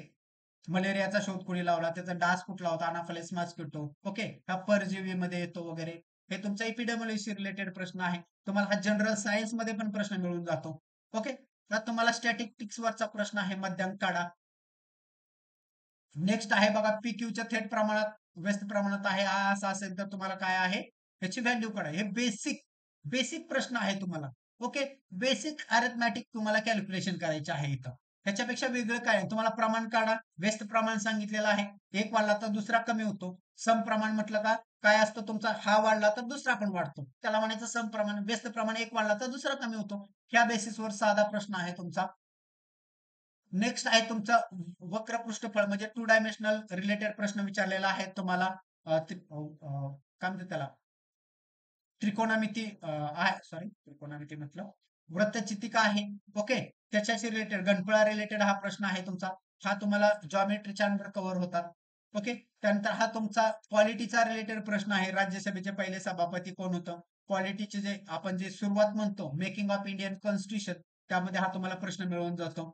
ओके. म्हणजे पहिले 51 कलमाच्याच अंडर हा प्रश्न आहे तुमचा. तुम्हाला हा जॉमेट्री रिलेटेड प्रश्न आहे. जे जॉमेट्रीचे 2-3 टॉपिक आहेत त्या रिलेटेड आहेत. हे तुम्हाला बेसिक विचारलेलं आहे. तुम्हाला अल्फाबेट्स आले तर इंग्रजी शब्दकोशाप्रमाणे तुम्हाला याचं काय लावायचं योग्य क्रम लावायचा आहे. म्हणजे तुम्ही अल्फाबेट असेंडिंग आणि डिसेंडिंग ऑर्डर माहित असतील तर त्या पद्धतीने हा प्रश्न आहे. म्हणजे हा प्रश्न सोडवायला कुठलं नॉलेज लागतं तुम्हाला काहीच नाहीये. बुद्धिमत्तेचा प्रश्न सोडवायला कुठलंही नॉलेज लागत नाही तुम्हाला एकदम बेसिक आहे. ओके. हा पण तुमच्या बुद्धिमत्तेचा प्रश्न आहे. अनॉलॉजीवर विचारलाय तुमचा पहिल्याचा दुसऱ्याची दुसऱ्याचा तिसऱ्याचा चौथ्याशी काय संबंध आहे. ओके. तो पण तुमच्या अनिल अंकलजी पुस्तकात मिळून जातो तुम्हाला. ओके. हा तुमचा जीएस चा प्रश्न आहे ग्लायकोलायसिस. ओके. तुम्हाला या सगळ्यांना माहित आहे की ग्लायकोलायसिस मध्ये काय होतं किती एरोबिक असेल तर 38 एटीपी मिळतात, अनएरोबिक असेल तर 2च एटीपी मिळतात. ओके. ही ग्लायकोलायसिस मेटाबॉलिझम सगळ्यांना माहित आहे. त्याच्यावर प्रश्न विचारलाय जीएसचा. तुम्ही अगदी 9वी-10वीचं विज्ञान जरी पुस्तक वाचलं, ओके, चयापचय क्रिया, ओके, त्यामध्ये तुम्हाला फोटोसिंथेसिस मध्ये पण कळून जाईल. म्हणजे आणि तुम्ही एसीपी, पीटीए हे कुठं ऐकलंय का? फक्त त्यांनी क्रम बदलला एटीपी, टीएपी बरोबर का? हे सगळे एटीपीच आहे का? फक्त हे एसीपी वेगळं दिलंय तुम्हाला. ओके. म्हणजे तुम्हाला कळायला पाहिजे हे आजपर्यंत तुम्ही कधी बघितले सुद्धा नाहीत पर्याय. बरोबर. ऊर्जा कुठल्या प्रमाणात मिळते तुम्हाला काही जरी नॉलेज नसलं तरी हा प्रश्न एसीपी कधी मिळते का ऊर्जा? पीटीए कधी ऊर्जा बघितलीये का? नंतर पीएटी कधी बघितले नाहीये ना तुम्हाला एकच माहित आहे एनर्जीचा फॉर्म. ओके. एटीपी किंवा एनएडीपीएच2. ओके. याच स्वरूपात तुम्हाला काय होते एनर्जी मिळत असते. ओके. एनएडीपीएच असता तर ते एक ऑप्शन झाला असता. अदरवाईज तुमचा एकच आहे एटीपी. बरोबर. म्हणजे तुम्हाला फक्त कुठलाही प्रश्न तुम्हाला इन डिटेल मध्ये कुठलाही विचारला हे तुम्हाला जॉमेट्रीवर प्रश्न विचारलाय परिमिती रिलेटेड प्रश्न आहे. ओके. क्षेत्रफळाचा परिमिती यूज करून तुम्हाला क्षेत्रफळ काढायचं आहे. ओके. हे पण तुम्हाला काळकाम रिलेटेडचा प्रश्न आहे. तो पण खूप सोपा आहे. हा गणितावरचा प्रश्न आहे. म्हणजे वर्ड प्रॉब्लेम तुम्हाला इथे विचारलेला आहे. हा तुमचा रिझनिंगचा प्रश्न आहे. ओके. की ह्या 4 एक रिलेटेड असतील तर वेगळा कुठला आहे हे तुम्हाला रिझनिंग पहिल्या 2 टॉपिक मध्येच मिळून जातो तुम्हाला कोडिंग डिकोडिंगच्या. ओके. का तुम्हाला प्रॉफिट लॉस वर प्रश्न आहे तुम्हाला. म्हणजे हे कधी येतं तुम्हाला जर पर्सेंटेज जमलं तर हा तुम्हाला टॉपिक जमतो. प्रॉफिट लॉस म्हणजे नथिंग बट तुम्हाला पर्सेंटेज आलं पाहिजे. पर्सेंटेज आलं तर तुम्हाला प्रॉफिट लॉस आहे तो व्यवस्थितपणे समजतो. ओके. हा तुमचा सेम पुन्हा आला अनॉलॉजीवर प्रश्न म्हणजे मेंटल अबिलिटीचा प्रश्न आहे. ओके. पण तुम्हाला जीएसचं ऍप्लिकेशन करायचं आहे. या पद्धतीचा हा प्रश्न आहे. नेक्स्ट तुमचा जॉमेट्रीचा प्रश्न आहे. ओके. ही तुमच्या हा प्रश्न आहे तो तुम्हाला इकॉनॉमिक्स रिलेटेड प्रश्न आहे. ओके. तुम्ही सिलेबस मध्ये तुम्हाला कुठंच इकॉनॉमिक्स नाहीये पण तुम्हाला पंचवार्षिक योजना माहित असाव्या. ओके. ज्या काय 12 पंचवार्षिक योजना आहेत त्या माहित असाव्यात. ओके. त्या अंडर हा प्रश्न आहे. मग 12 पंचवार्षिक योजना करायला तुम्हाला टाइम जास्त लागत नाहीये. तुम्ही लेक्चर जर केले तर 3 लेक्चर मध्ये होऊन जातं. हे पंचवार्षिक 3 म्हणजे खूप झाले. आणि तुम्हाला सरळ सरळ असते कुठली योजना कधी आली आणि त्याचा रोल काय तुम्हाला इन डिटेल त्याच्या क्रायटेरिया माहित असण्याची गरज नाहीये. हा तुमचा कशाचा आहे जॉमेट्रीचा. तुम्ही सगळे बघा जॉमेट्रीचे 3-4 प्रश्न तुम्हाला डायरेक्टली स्ट्राईक होतात आहे आणि मुलं अभ्यास करताना जॉमेट्रीचा अभ्यास करत नाहीत आणि नंतर म्हणतात की परीक्षा गणितात आम्हाला मार्क्स कमी आले. जे हातचे मार्क्स होते तिथं तुम्ही काय करता 5-6 बीट घालून बसता म्हणजे 10 मार्क्स तुमचे तिथंच जातात आणि तुम्ही काय होता मेरिटच्या बाहेर येता. ओके. हा प्रमाणावर प्रश्न विचारलेला आहे. गणित रिलेटेड आहे तुमचा. हा भारतीय राज्यघटना केंद्रशासित प्रदेशाचा नियम बनवण्याचा अधिकार राष्ट्रपतींचा तो विचारलेला आहे तुम्हाला. ओके. जर जनरल तुम्हाला राज्यघटनेचे भाग जरी माहित असते तरी तुम्ही हे पर्याय डिलीट मारून टाकले असते. डायरेक्ट तुम्ही हे उत्तर हा बाबा 239 म्हटलं असतं 241 म्हटलं असतं 242 म्हटलं असतं तर तुम्हाला कन्फ्युजिंग होतं. पण हे सरळ सरळ पर्याय लॉंगचे आहेत त्यामुळे ह्या पर्यायांचा कुठेही संबंध नव्हता. हे डायरेक्टच आहे. 239 ते 241 या दरम्यान काय आहे केंद्रशासित प्रदेशा रिलेटेड काय आहेत तरतुदी आहेत. 242 मध्ये काय दिलेलं आहे तर तुमच्या एससी एसटीच्या व्याख्या दिलेल्या आहेत. त्या रिलेटेडची कलम आहेत. 243 नंतर तुमच्या भाषे रिलेटेड कलम सुरू होतात. ओके. म्हणजे तुम्ही जर बघायला गेला तर खूप सोपा आहे पॉलिटीचा अभ्यास आणि आम्हाला वाटतं मी लेक्चर मध्ये पण पॉलिटीचे सगळे कलम शेवटनं एकदा कव्हर केले की तुम्हाला कोणती कलम लक्षात ठेवायची आहेत ते. ओके. त्याच्यानंतर आहे तुम्हाला हे करंट रिलेटेडचा प्रश्न विचारला होता. तुम्हाला बेसिक नॉलेज असतं तरी डॉक्टर एपीजे अब्दुल कलाम कुठल्या भागातले आहेत त्याच्यावरून तुम्ही हे प्रश्न सोडवू शकला असता. ओके. नेक्स्ट आहे हे तुम्हाला ब्लड रिलेशनचा प्रश्न आहे. मेंटल अबिलिटीचा प्रश्न आहे. ओके. हा तुम्हाला काय आहे ऍप्लिकेशन करायचं आहे. काय आहे तुम्ही बेसिक बेसिक कोडिंग डिकोडिंगचा प्रश्न आहे की ह्याला हे म्हणायचं ह्याला हे म्हणायचं फक्त ठेवायचं असतं याच्यामध्ये. ओके. आणि तुम्हाला काय करायचं आहे कॅल्क्युलेट करायचं आहे. ओके. याच्यामध्ये ठेवून द्यायचं आहे. ओके, ठेवून दिलं का काय करायचंय तुम्हाला, काय करायचं आहे, ही पदावली आहे त्याचं सिम्प्लिफिकेशन करायचं आहे. काय करायचंय, सिम्प्लिफिकेशन म्हणजे तुम्हाला काय करायचंय, तर बॉडमॉस थेरम वापरायचा आहे. ओके, बॉडमॉस म्हणजे काय, bracket of division, multiplication, addition आणि सबट्रॅक्शन. ओके, म्हणजे पहिल्यांदा तुम्हाला भागाकार करायचा. ओके, जर काय म्हणतात त्याला, ब्रॅकेट असेल तर पहिल्यांदा ब्रॅकेट सोडवा, भागाकार सोडवा, गुणाकार सोडवा, ऍडिशन करा आणि सबट्रॅक्शन करा. त्यानं जे उत्तर येईल ते काय असणार आहे, तुमचं उत्तर असणार आहे. राईट. आणि अशाच प्रकारचा प्रश्न कुठं विचारला जातो, तुम्हाला ब्लड रिलेशन मध्ये पण विचारला जातो. हे ह्याचं हे आहे, ते त्याचं ते आहे, तर ह्याला हे म्हणायचं, त्याला ते म्हणायचं, तर ह्यांचं ह्याच्याशी रिलेशन काय आहे, या प्रकारचे सगळे प्रश्न आपण कव्हर केलेले आहेत. ओके, 86वी घटना दुरुस्तीने किती मूलभूत कर्तव्य ऍड केलेले आहेत. ओके, तुम्ही बघायला गेलं तर 51A मध्ये कर्तव्य ऍड केलेले आहेत. ओके, ती 10 होती, बरोबर. मग हे तुम्हाला सगळ्या गोष्टी कुठं आहेत, तुम्हाला माहित असल्या पाहिजेत आहे. ओके, समजतंय का, म्हणजे हे सगळे जर कलम बघितली, पहिले 51 कलमापर्यंत तुम्हाला काय माहित असले पाहिजे. ओके, 86वी घटना दुरुस्तीने तुमचं कितवं आहे, कितवं कलम ऍड केलेलं आहे, सॉरी, कोणतं कर्तव्य ऍड केलेलं आहे, 11वं कर्तव्य ऍड केलेलं आहे. इथं यांचं उत्तर चुकलेलं आहे. इथं काय पाहिजे होतं, उत्तर 11वं कलम ऍड केलेलं आहे, बरोबर का. 42वी घटना दुरुस्ती 1976 10 कलम ऍड केली होती आणि 11वं केलं होतं. 86वी घटना दुरुस्ती 2002 ने ऍड केलं होतं.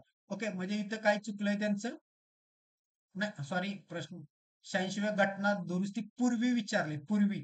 बघा प्रश्न वाच, बरोबर आहे उत्तर हे, पूर्वी विचारले. म्हणजे हा प्रश्न जर वाचताना आपल्याकडून चुकला, पूर्वी विचारला म्हणजे ह्या घटना दुरुस्तीच्या अगोदर किती कलम होती, 10, आणि 86 न किती ऍड केलेलं आहे, 11वं. म्हणजे ह्या सिली मिस्टेक पण तुमच्याकडून काय झाल्या पाहिजे, टाळल्या पाहिजेत. ओके, प्रश्न नीट वाचला पाहिजे. नेक्स्ट आहे तुम्हाला करंट रिलेटेडचा हा प्रश्न आहे. हा आत्ताच बघा, मी तुम्हाला कोडिंग डिकोडिंगचा एक प्रश्न सांगितला होता की हा याचा प्लस म्हणजे भाव आहे, हॅश म्हणजे मुलगा आहे, वगैरे वगैरे. हे तुम्हाला इथं टाकायचं असतं आणि तुम्हाला टी चे पी शी नाते काय आहे बघायचं सांगितलेलं असतं. मग तुम्हाला टी आणि पी, ओके ओके, हे जर तुम्हाला इथं पी आहे आणि इथं टी आहे, मग तुम्हाला काय करावं लागेल, एक ट्री डायग्राम ड्रॉ करावं लागेल, की हे काय सांगितलंय रिलेशन ते बघावं लागेल आणि त्यातून काय करावं लागतं, हे सोडवावं लागतं. ह्याची मी तुम्हाला टेक्निक सांगितलेलं आहे, तुम्ही मॅथचं लेक्चर बघितलं असेल तर त्यामध्ये तुम्हाला हे टेक्निक मिळून जाईल. लास्ट पार्ट आहे बघा कोडिंग डिकोडिंग मध्ये, तो तुम्हाला कव्हर होऊन जाईल. ओके, नेक्स्ट आहे तुमचं सेम, काय आहे, अंकमालिका दिलेल्या आहेत, सॉरी अक्षर आणि अंकमालिका आहे. हा पण तुमचा कोडिंग डिकोडिंगचाच पार्ट आहे, लास्ट. ओके, अक्षर अंक मालिका म्हणतो आपण त्याला, त्यामध्ये हा प्रश्न तुम्हाला काय होतं, सुटून जातो. ओके, म्हणजे तुम्ही जर बघायला गेलं, गणित बुद्धिमत्ताचे सगळे प्रश्न कसे आहेत, एकदम इझी. जीएस चे प्रश्न आहेत ते तुम्हाला थोडेसे, ते पण कुठले अवघड वाटले, करंट अफेअर रिलेटेडचे. ओके, अदरवाईज तुम्हाला जीएस चा कुठलाही प्रश्न अवघड वाटलेला नाहीये. ओके, सगळ्यांना इथपर्यंत समजला का, सिलेबस जो होता तो तुम्हाला सगळ्यांना तुमच्या सिलेबस बेस होता का, यस यस, समजला. Yes, sir. Yes. Yes, sir. Yes, sir. Okay, Yes, sir. आता आपण लास्ट पार्ट कडे एंट्री करतोय, की तुमचं टेक्निकल सिलेबस, सगळ्यांना भीती ज्या सिलेबसच्या आहे की टेक्निकल सिलेबस. ओके, सगळ्यांनी भीती खाल्लेली असते, कारण आपल्याला असं सांगितलेलं असतं की फार खूप खूप अवघड असते परीक्षा. मित्रांनो, परीक्षा अजिबात अवघड नाहीये, खरोखरच अवघड नाही. फार्मसीची परीक्षा खरंच अवघड नाहीये. ऍज कम्पेअर टू तुम्ही इंजिनिअरिंगच्या परीक्षा बघा, खूप अवघड आहे, खूपच अवघड आहे. कारण का, फार्मसीची मुलं अभ्यासच करत नाहीत आहे, कारण त्यांना माहितच नाही. फार्मसीचा मुलगा पास झाला, डिप्लोमा पास झाला, डिग्री पास झाला किंवा एमकॉम पास झाला, तो काय करतोय, डायरेक्ट जॉब शोधतोय, जॉब शोधतोय, बरोबर. जॉबला लागला का तो पुन्हा फिरतच नाही, इकडे फिरकतच नाहीये की आपण थोडासा गव्हर्नमेंटचा अभ्यास करावा. ओके, आणि जे पण बाबा एमपीएससी करतात आहे, ते पण मुलं काय करतात आहे, ते डायरेक्ट जीएसचा अभ्यास सुरुवात करतात आहे. ओके, डायरेक्ट एमपीएससीचा अभ्यास करतात, त्यामुळे त्यांची पण त्या गोष्टीवर कमांड राहत नाहीये की आपल्याला टेक्निकलचा अभ्यास करायचा आहे वगैरे असं. त्यामुळे काय होतंय, मुलं पास होण्याचं प्रमाण काय होतंय, कमी होतंय. आणि जो थोडाफार स्मार्टली अभ्यास करतोय, ही मुलं काय करतात, जे पास झालेले आहेत ना, ते बडाया मारायला लागतात. कशा बडाया मारतात, अरे परीक्षा खूप अवघड असते आणि खूप अभ्यास केला होता मी, अजिबातच नाही मित्रांनो. मी फार्मसी ऑफिसर व्हायसाठी काही अभ्यास केला नव्हता, कारण का, मला माहित होतं की काय करायचंय, काय करायचंय, त्यामुळे मला माहित होतं की ह्याला अभ्यास करायची गरज नाही. माझं नॉन टेक्निकल ऑलरेडी चांगला होता एमपीएससीचा अभ्यास असल्यामुळं, आणि टेक्निकलला काय करायचं हे मला ऑलरेडी माहित होतं, की मला जस्ट आयडिया पाहिजे, मला थोरो नॉलेज पाहिजे वरवरचं, ते असेल तर मी डेफिनेटली पास होणार आहे. ओके, ह्याच गोष्टी लागतात आणि मुलं काय करतात, एकदम रिव्हर्स पद्धतीने अभ्यास करायला लागतात, त्यामुळे पास होतात ना. त्यांना एमपीएससी करणाऱ्या मुलांचा प्रॉब्लेम काय येतो, त्यांना नॉन टेक्निकल पार्ट चांगला जमतो. ओके, ते 45 पैकी 43 42 बीट घेतील, जीएस मध्ये पण घेतील, पण त्यांच्यात नॉन टेक्निकल पार्ट मध्ये पण त्यांच्याकडून काय चूक होते बघा, त्यांच्याकडून काय चूक होते, जे पुस्तकाचे ऑथर आहेत ते करत नाहीत तिथं. का करत नाहीत तर ते एमपीएससी ला येत नाहीत आहे. ओके, म्हणून ते तिथं 4-5 बीटनं मराठीत मार खातात. गणित मध्ये कुठं मार खातात, जॉमेट्री आणि स्टॅटिस्टिक्सला मार खातात. तिथं ते 4-5 बीटनं मार खातात. म्हणजे काय होतं, त्यांच्या 60 बीट पैकी इथचे 10 बीट गेले, प्लस जीएसचे 2-3 प्रश्न चुकतातच चुकतात करंट रिलेटेडचे. म्हणजे नियर अबाउट त्यांचे जे 60 पैकी काय होतात, 10 ते 15च्या दरम्यान काय होतात त्यांचे तिथं प्रश्न चुकतात. म्हणजे ते तिथं आउट ऑफ मेरिट जातात. कारण का? कारण जर तुम्ही 50 पेक्षा कमी मार्क्स घेतले तर तुम्ही आउट ऑफ मेरिट गेला. सरळच आहे. सरळच आहे की तुम्ही मेरिटच्या गेला. कारण टेक्निकल मध्ये तुम्हाला मार्क्स घेत नाहीत एमपीएससी वाल्यांना. कारण तुम्ही तिथं अभ्यास कधीच वाचलेला नसता. डायरेक्ट जाऊन काय म्हणता तुम्ही परीक्षेला बसता. मग तुम्हाला तिथे 20 ते 25 बीट येतात. ओके, म्हणजे ते 45 आणि 25 म्हणजे तुम्ही बीट किती जाता, 70, 72 पर्यंत जाता आणि तुमचा कट ऑफ लागतो 75च्या आसपास. मुलांचा कट ऑफ लागतो 75 दरम्यान, नियर अबाउट पेपरवर डिपेंडिंग आहे. मग तुम्ही काय म्हणता, अरे इथं 4 मार्क्स गेले, इथं 2 मार्क्स गेले. का गेले? तर तुम्ही तिथे प्रॉपर अप्रोचच ठेवला नव्हता. तुम्ही द्यायची म्हणून दिली होती परीक्षा, की मी खूप अभ्यास केलाय, मी नॉन टेक मध्ये खूप चांगला आहे. अजिबात नाही मित्रांनो. परीक्षेची रिक्वायरमेंट बघा. ओके, परीक्षा जी काही सांगते त्या पद्धतीने काम करा. टेक्निकल वाला जो टेक्निकलला खूप चांगला आहे, जीपॅड वगैरे अभ्यास करून आलाय, त्याला एक वेगळा कॉन्फिडन्स असतो की मी जीपॅड परीक्षा पास आहे, मी नायपर पास आहे. पण तुम्ही जीपॅडचा अभ्यास आणि या परीक्षेचा अभ्यास कुठला एक तीळ मात्र पण संबंध नाही, कुठंही नाहीये, अजिबातच नाहीये. जीपॅड टॉप करणारे तर पास होणार नाही. कारण का तर जीपॅडचा सिलेबस हा सिलेबस खूप डिफरंट आहे. तुम्हाला इथं एकदम वरवरचं नॉलेज पाहिजे. जीपॅडला तुम्हाला टेक्निकल नॉलेज पाहिजे, त्या सब्जेक्टचं डीप नॉलेज पाहिजे, त्यावेळेस तुम्ही तिकडे सोडवणार आहात. ओके, त्याला ते टेक्निकल पण त्या आपण भ्रमात राहतो की मी फार्मसीला खूपच चांगला होतो, माझं फार्मसी खूपच चांगलं होतं. ओके, इथं काय करतो आपण, अवरेजच मार्क्स घेतो. सगळ्यांपेक्षा काय पडतात, 2-3 मार्क जास्त पडतात, म्हणजे 30 पडतात. ओके, ऑलरेडी तुम्ही इथं 10 मार्कांना लॉस येतात. ऑलरेडी तुम्हाला टेक्निकल मध्ये मार्क्स कमी येतात. तुम्ही टेक्निकलला तिथं 35-40 पर्यंत जाता, म्हणजे तुमचा कट ऑफ कितीपर्यंत जातो, तुम्हाला हे 30 आणि ते 40, तुम्ही 70 पर्यंत पोहोचता. तर तुम्हाला कट ऑफला क्रॉस करायला किती गरज लागते, तुम्हाला वरचे 5 ते 8 प्रश्न. ओके, मग त्या 5 ते 8 प्रश्न काय येत नाहीत, तर तुमचा अप्रोच चुकतोय. काय चुकतोय? तुमचा त्या परीक्षेचा अप्रोच चुकतोय. आणि कधीही लक्षात ठेवा, आपण आपली चूक मान्य करायला शिका, की आपल्याला येत नाही, खरोखरच येत नाही ना, असं नाही की बाबा मी खूप हुशार आहे. डेफिनेटली तुम्ही हुशारात चाल. ओके, तुम्ही टेक्निकलला हुशारात चाल, नॉन टेक्निकलला चाल, पण परीक्षा बघा काय मागते तुम्हाला. ओके, मी म्हणणार की तुम्ही लक्ष्मीकांत वाचले, पॉलिट तुम्हाला सगळं येते, पण परीक्षेला गरज आहे का तुमच्या एम लक्ष्मीकांतची? नाहीये.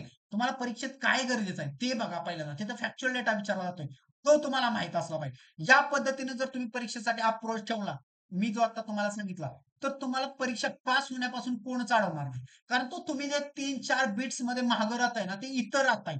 कुठं मी तुम्हाला सांगितलं की कुठं तुम्ही पाठीमाग पडताय. ओके, एमपीएससी वाले कुठं पडतात आहे आणि टेक्निकल वाले कुठं पडतात आहे. ओके, टेक्निकल आणि नॉन टेक्निकल, की तुम्हाला तुमचा अप्रोच बिल्डअप करता आला पाहिजे परीक्षेसाठीचा. पहिला प्रश्न बघा, डेंटल फार्मॅकॉलॉजीचा आहे. काय आहे डेंटल फार्मॅकॉलॉजी? सरळ सरळ डेफिनेशन विचारले तुम्हाला. काय विचारलेलं आहे? डेफिनेशन. आणि ज्याला इलिमिनेशन मेथड येत होती ना, तर तो डायरेक्ट उत्तर देणार होता मित्रांनो, डायरेक्ट. ज्यांना आता एमपीएससी करतात त्यांना माहित आहे, जिथं ओनली म्हणजे फक्त शब्द असतो तो डायरेक्ट पर्याय कॅन्सल होतो. काय होतं, डायरेक्ट कॅन्सल होतो. चौथा ऑप्शन मध्ये इयर दिलंय, इयर आणि डेंटलचा कुठला संबंध असतो का? नसतो. म्हणजे तुम्हाला उत्तर माहित नसतं तरी त्याचं उत्तर काय करू शकता, तुम्ही सोडवू शकत हो.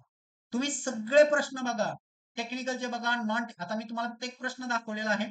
आपण या पद्धतीने तुमच्या बॅच मध्ये तयारी करून घेणार की प्रश्न टॅकल कसा करायचा आहे तुम्हाला. ओके, द्रव डोसाचे वर्गीकरण किती गटामध्ये केले? लिक्विड डोसेस फॉर्मवर विचारलेला आहे. ओके, लिक्विड डोसेस फॉर्म म्हणजे तुम्हाला जो डोसेस फॉर्म टॉपिक आहे त्यावर प्रश्न विचारलेला आहे. तर तुमचा डेंटल फार्मॅकॉलॉजी सिलेबस मधला पॉइंट डेंटल फार्मॅकॉलॉजी आहे का?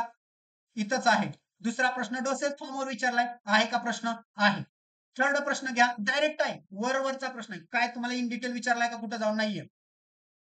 थर्ड प्रश्न विचारलाय, which is not correct regarding the DNC act 1940. तुम्हाला डीएनसी ऍक्टच्या इंट्रो बद्दल प्रश्न विचारलाय की त्यामध्ये काय आहे.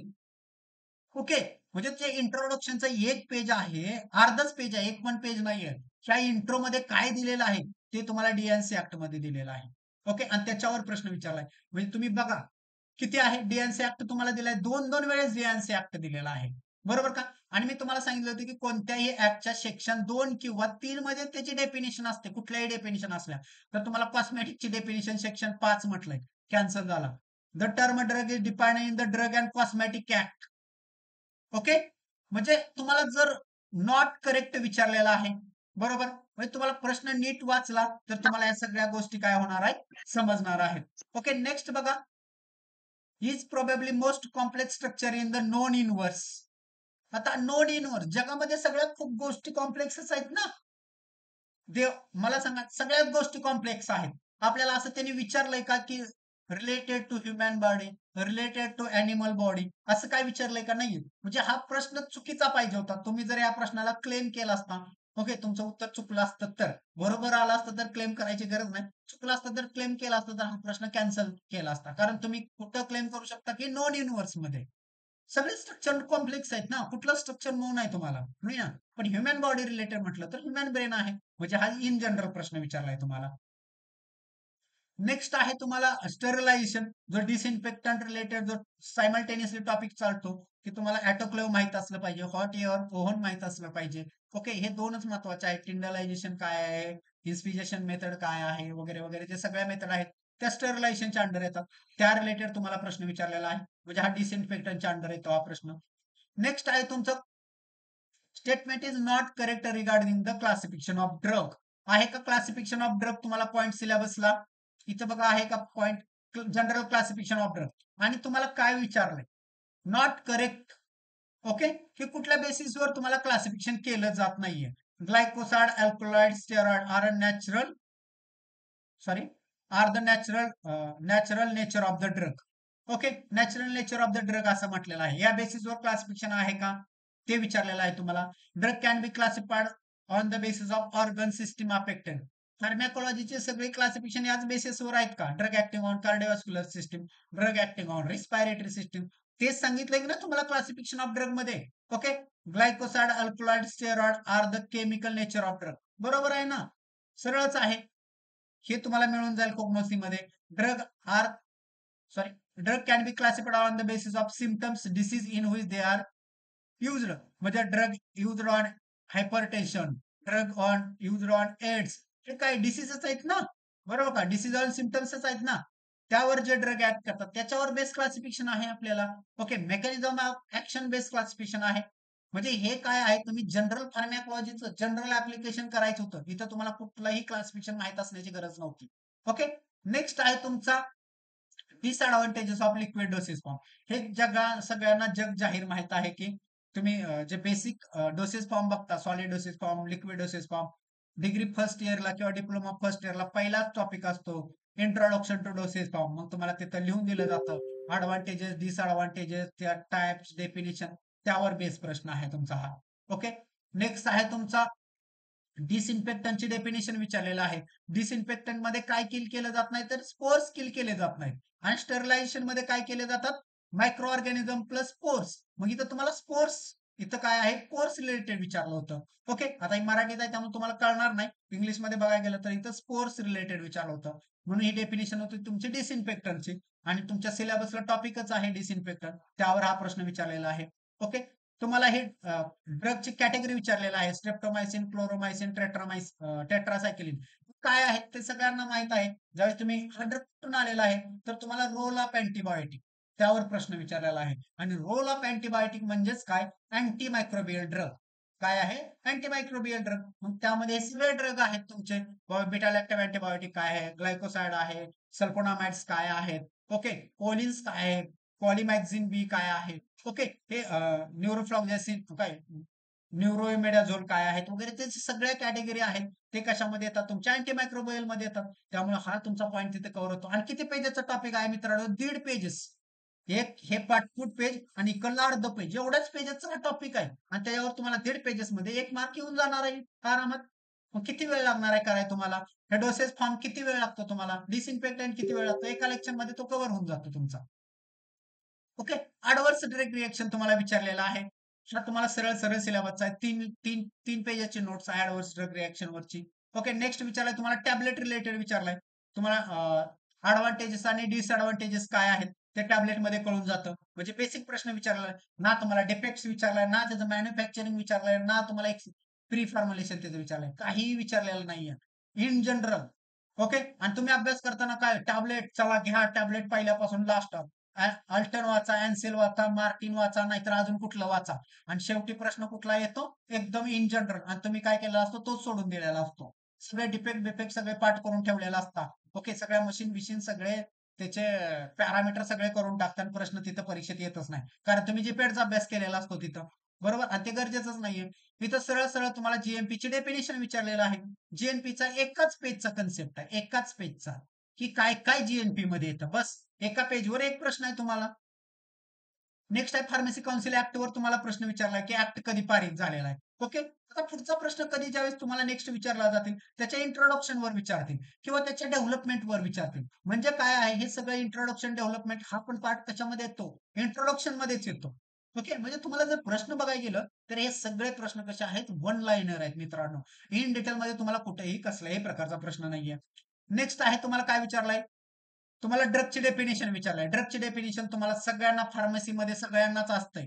ड्रगची डेफिनेशन. ओके. प्रिस्क्रिप्शन ड्रग वगैरे सगळं तुम्ही काय करता, पुन्हा पीजेला पण शिकता, डिप्लोमाला शिकता, डिग्रीला शिकता, कोग्नोसी मध्ये शिकता, सुटिक्स मध्ये शिकता, फार्मॅकॉलॉजी मध्ये शिकता. म्हणजे जिथं जिथं जाताय तुम्ही तिथं तिथं ड्रगची डेफिनेशन शिकूनच आलेला आहात. म्हणजे ही पण तुमचा जाता जाता बोनस प्रश्न होता तुमच्यासाठी. ओके. तुम्हाला मी म्हटलो की एफडीएच्या अंडर हा ऍक्ट करायचा आहे, फूड अँड सेफ्टी ऍक्ट.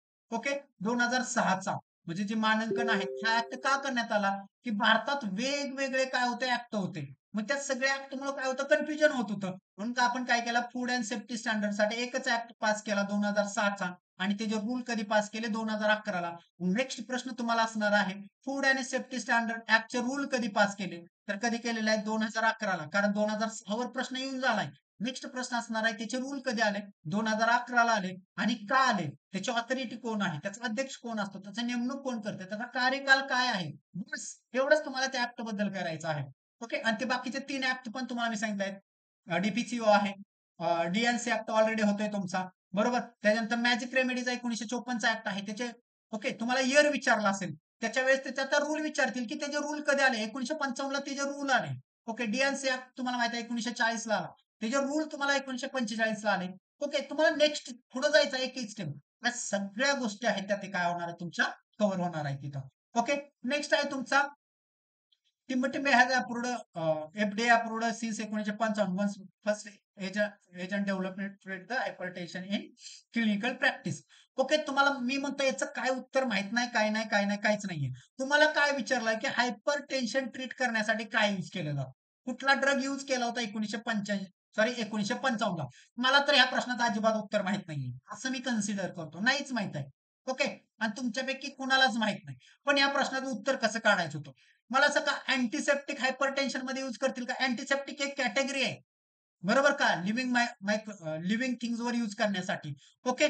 जर्मिसायडल काय आहे, जर्म किल करण्यासाठी, हे पण एक कॅटेगरी आहे. अँटीपायरिक हे पण ही एक कॅटेगरी आहे की बाबा जो फिवर आहे तो कमी करण्यासाठी अँटीपायरेटिक ड्रग यूज करतात. जर्मिसायडल म्हणजे जर्म मारण्यासाठी जे ड्रग यूज करतात त्यांना जर्मिसायडल म्हणतो. अँटीसेप्टिक म्हणजे तुम्हाला आपण काय म्हणतो, डिसइन्फेक्टंट आणि अँटीसेप्टिक. डिसइन्फेक्टंट नॉन लिव्हिंग साठी असतो आणि अँटीसेप्टिक आहे तो लिव्हिंग साठी आहे. ओके.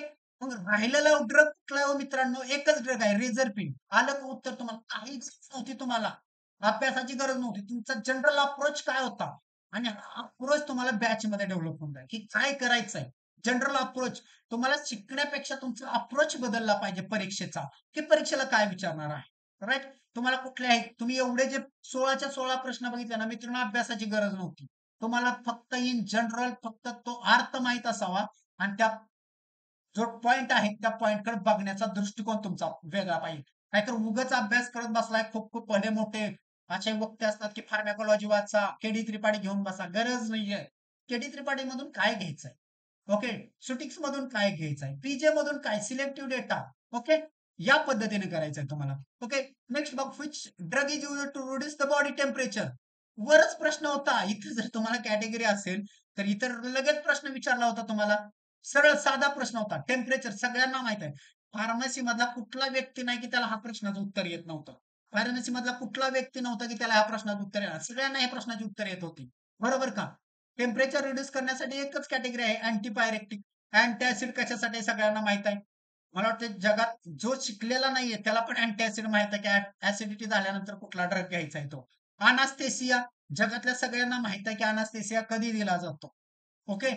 साधे आपले आपले सामान्य माणसं जे निरक्षर आहेत त्यांना पण माहित असतं की बाबा एखादं ऑपरेशन करायचं आहे त्यावेळेस काय केले जाते, भूल दिली जाते. म्हणजे एवढे साधे प्रश्न विचारलेले आहेत. ना कुठलंही तुमचं नॉलेज चेक केलेलं नाहीये. कारण या परीक्षेचं नाव असतं आपल्या सामान्य चालणी परीक्षा. ओके. इथं असं म्हटलेलं नाहीये कॉमन एंट्रन्स टेस्ट नाहीये तुमची. एंट्रन्स परीक्षा कधीही अवघड असतात. चालणी परीक्षा ह्या सोप्या असतात. एंट्रन्स परीक्षा हा तुमच्या टेक्निकल नॉलेज चेक करतात आणि चालणी परीक्षा हे तुमचं जनरल नॉलेज चेक करतात. ओके. नेक्स्ट आहे इंडियन फार्माकोपियल डेव्हलपमेंट रिलेटेड आहे की बाबा हे कोण इंडियन फार्माकोपियल कमिशन पब्लिश करतं. तर इंडियन फार्माकोपियल कमिशन आहे ते तुमचं काय करतं, इंडियन फार्माकोपिया काय आहे तो पब्लिश करतो. आणि हे कुठल्या मिनिस्ट्रीच्या येतं अंडर, तर तुमचे family health and family welfare ministry आहे त्याच्या अंडर येतं. मग पुढच्या वेळेस तुम्हाला त्याच्याशी प्रश्न येऊ शकतो की कुठली मिनिस्ट्री पब्लिश करते. ओके. हा इंडियन फार्माको त्याची, नाहीतर तुम्हाला विचार की लेटेस्ट एडिशन कुठलं आहे, त्याची डेव्हलपमेंट विचारतील, त्याची हिस्ट्री विचारतील. ओके. ओके. इथं नेक्स्ट आहे तुमचं इंडियन फार्माकोपियल कमिशन कधी सेट झालं त्याच्या रिलेटेड हा प्रश्न आहे. ओके. हा मला वाटतं 2006 ला झालेला आहे. ह्याच्यात हा पर्याय नव्हता म्हणून हा पर्याय कॅन्सल झालेला आहे. ओके. 2006 पासून सेट आहे तो. कारण 2005 ला आपण मेजर रिफॉर्म केले होते आणि त्या रिफॉर्म बेस आपण 2006 ला ते कमिशन आहे ते परमनंटली सेट केलं होतं. ओके. आता 20व्या शतकामध्ये आता कुठली केमिस्ट्री यूज मध्ये आहे, जनरल होतं तुम्हाला की ऑर्गॅनिक इनऑर्गॅनिक जुन्या केमिस्ट्री आहेत. आता कुठली केमिस्ट्री येते, synthetic chemistry. Okay. Kitchen chemistry, natural chemistry कुठं ऐकलंय का मित्रांनो? आहे का किचन मध्ये कुठली केमिस्ट्री, की बाबा किचन मधला एखादा मला पदार्थ बनवायचा आहे, चला मटन बनवायचं आहे. ओके. मला काय हे बनवायचं आहे, अशी कुठली केमिस्ट्री आहे का? नाहीये. नॅचरल केमिस्ट्री असं काय आहे का? तुम्हाला नाहीये. म्हणजे बघताच क्षणी हे दोन पर्याय कॅन्सल होणार होते. आणि ऑर्गॅनिक केमिस्ट्री ही तुम्हाला खूप जुनी आहे, 20व्या शतकातल्या आहे का? नाहीये.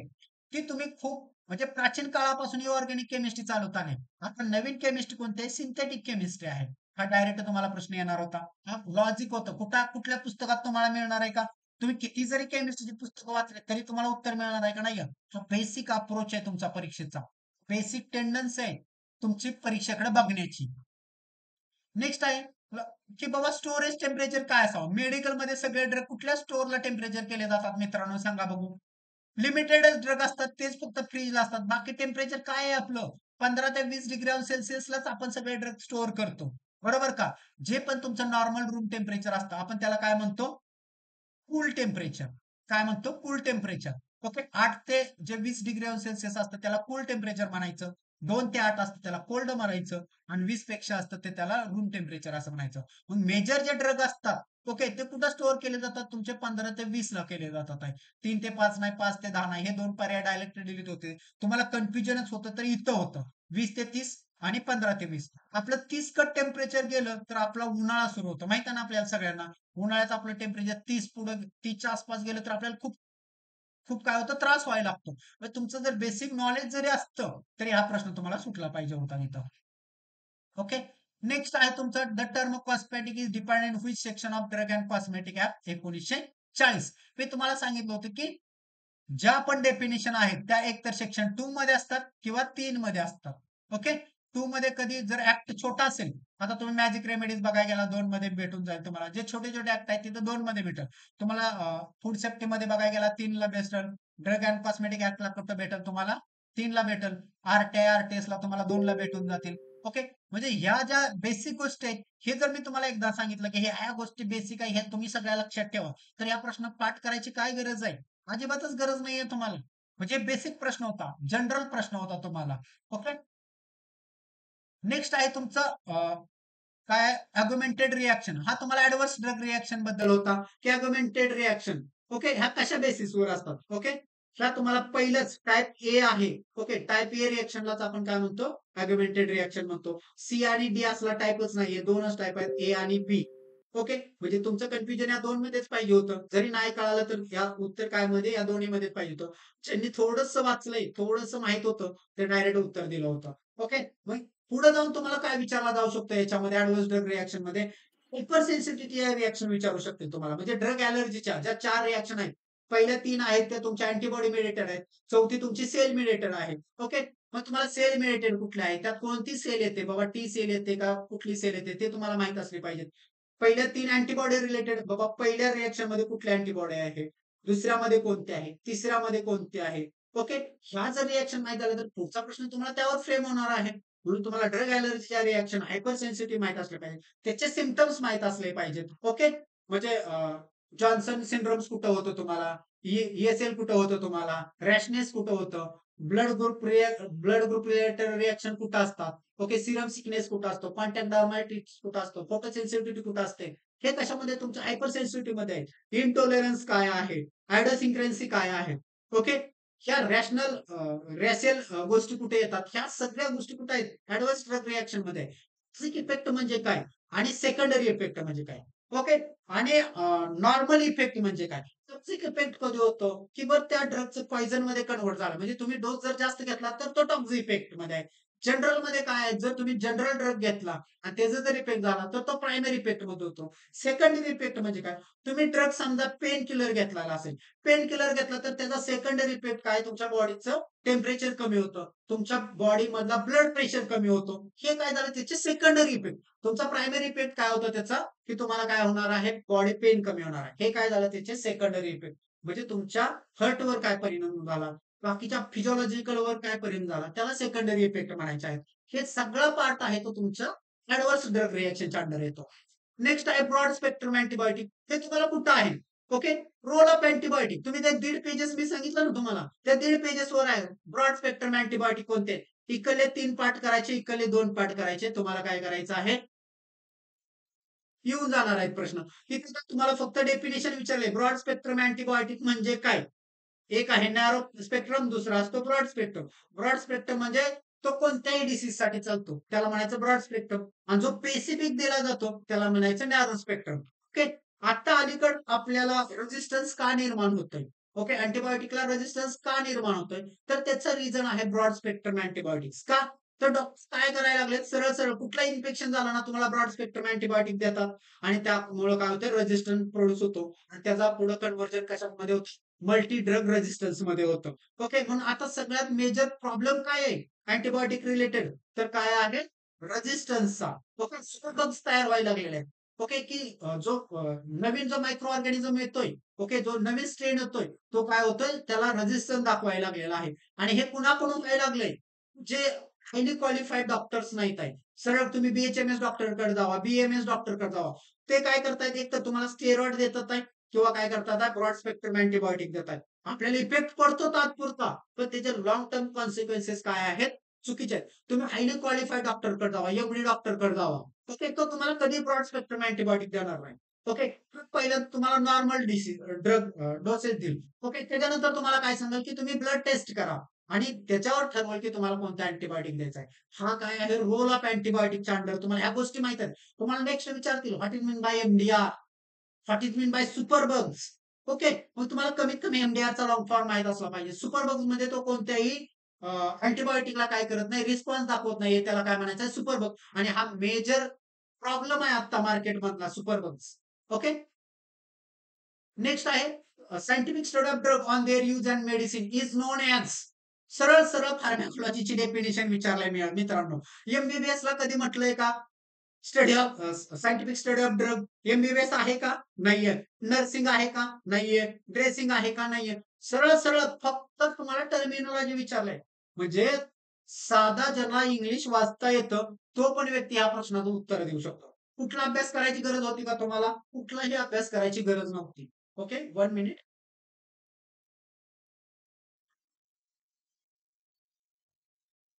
नेक्स्ट आहे न्यूरोफार्मॅकोलॉजी. सरळ डेफिनेशन विचारले, study of the basic function of which of the following.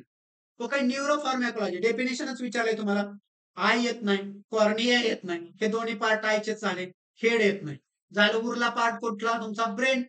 Okay, आणि स्पायनल कॉर्ड याचा अभ्यास असतो, त्याला आपण न्यूरोफार्मॅकोलॉजी असं म्हणतो. सिम्पल. यावेळेस ब्रेन दिलंय, पुढच्या वेळेस तुम्हाला स्पायनल कॉर्ड देतील, सीव्हीएस देतील, ANS, सॉरी सीव्हीएस म्हटलं, CNS देतील, ANS देतील, PNS देतील. ओके, काही देतील. ओके, म्हणजे तुम्हाला माहित असलं पाहिजे की आपल्याला ह्या गोष्टी रिफ्लेक्स ऍक्शन काय आहे बाबा, कुठं वर्कआउट होते ती, त्याची लोकेशन काय आहे. Okay, motor motor sensory mixed काय आहे, कुठून कसं असतं, ह्या जर बेसिक गोष्टी असल्या तर तुम्हाला न्यूरोफार्माकोलॉजीवरचा प्रश्न सुटणार नाही. म्हणजे इन जनरल तुम्हाला माहित पाहिजे. कुठला ड्रग वगैरे विचारलाय का तुम्हाला? सिलेबसला काय दिले? न्यूरोफार्मॅकॉलॉजी सरळ दिले, डेफिनेशन विचारले, विषय संपला. पुढे काय विचारतील? न्यूरोफार्मॅकॉलॉजीच्या अंडर कोणकोणत्या कॅटेगरी येतात, बस पुढचा प्रश्न सेट आहे त्यांचा.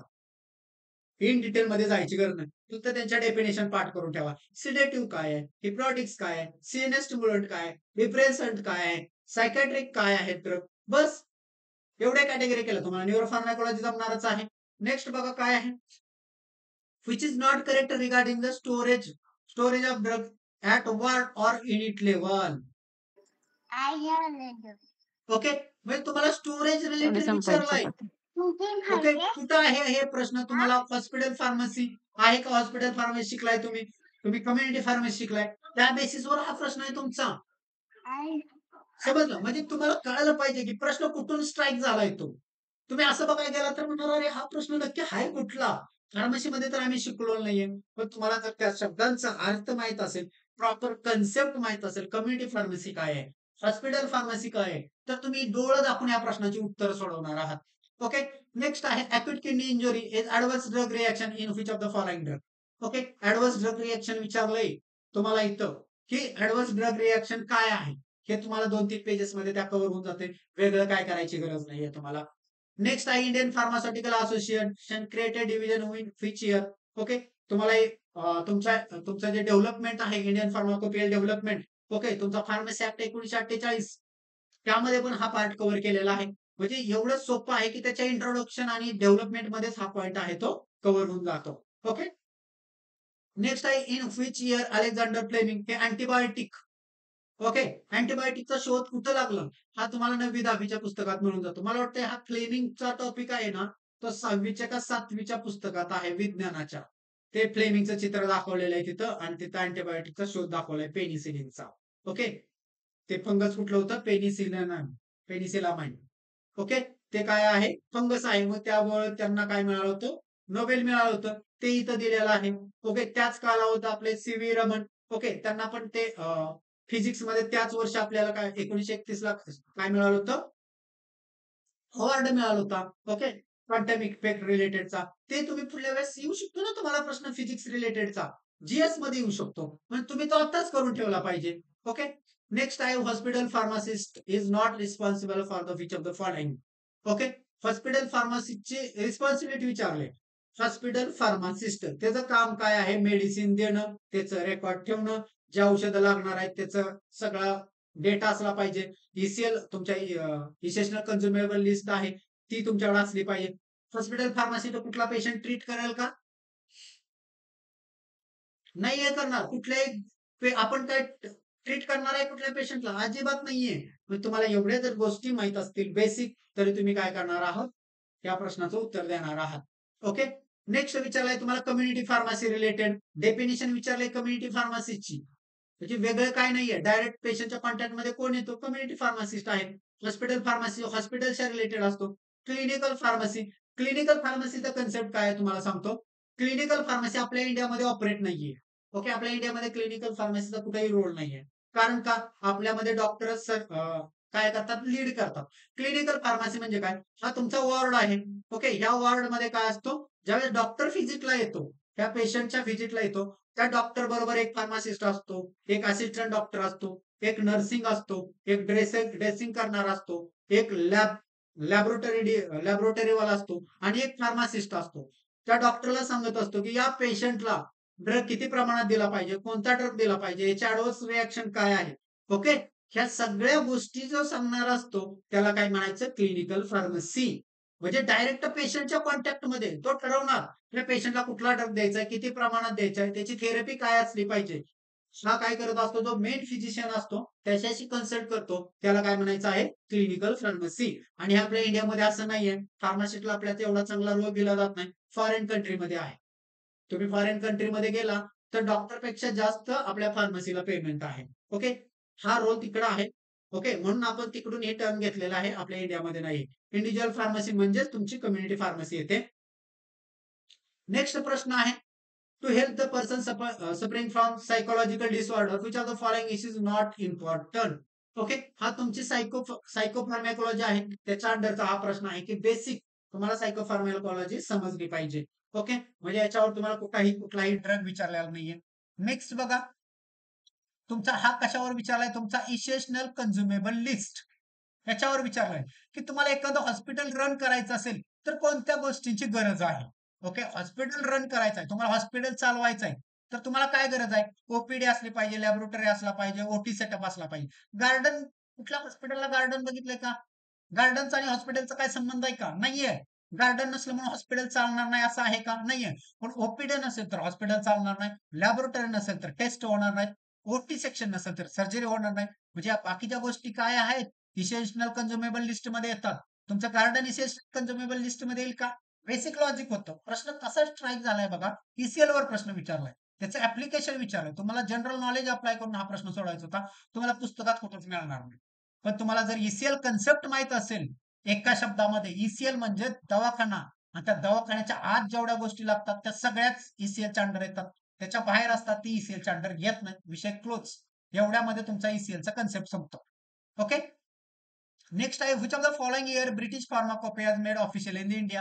हे ब्रिटिश फार्माकोपियल डेव्हलपमेंट रिलेटेडचा प्रश्न आहे.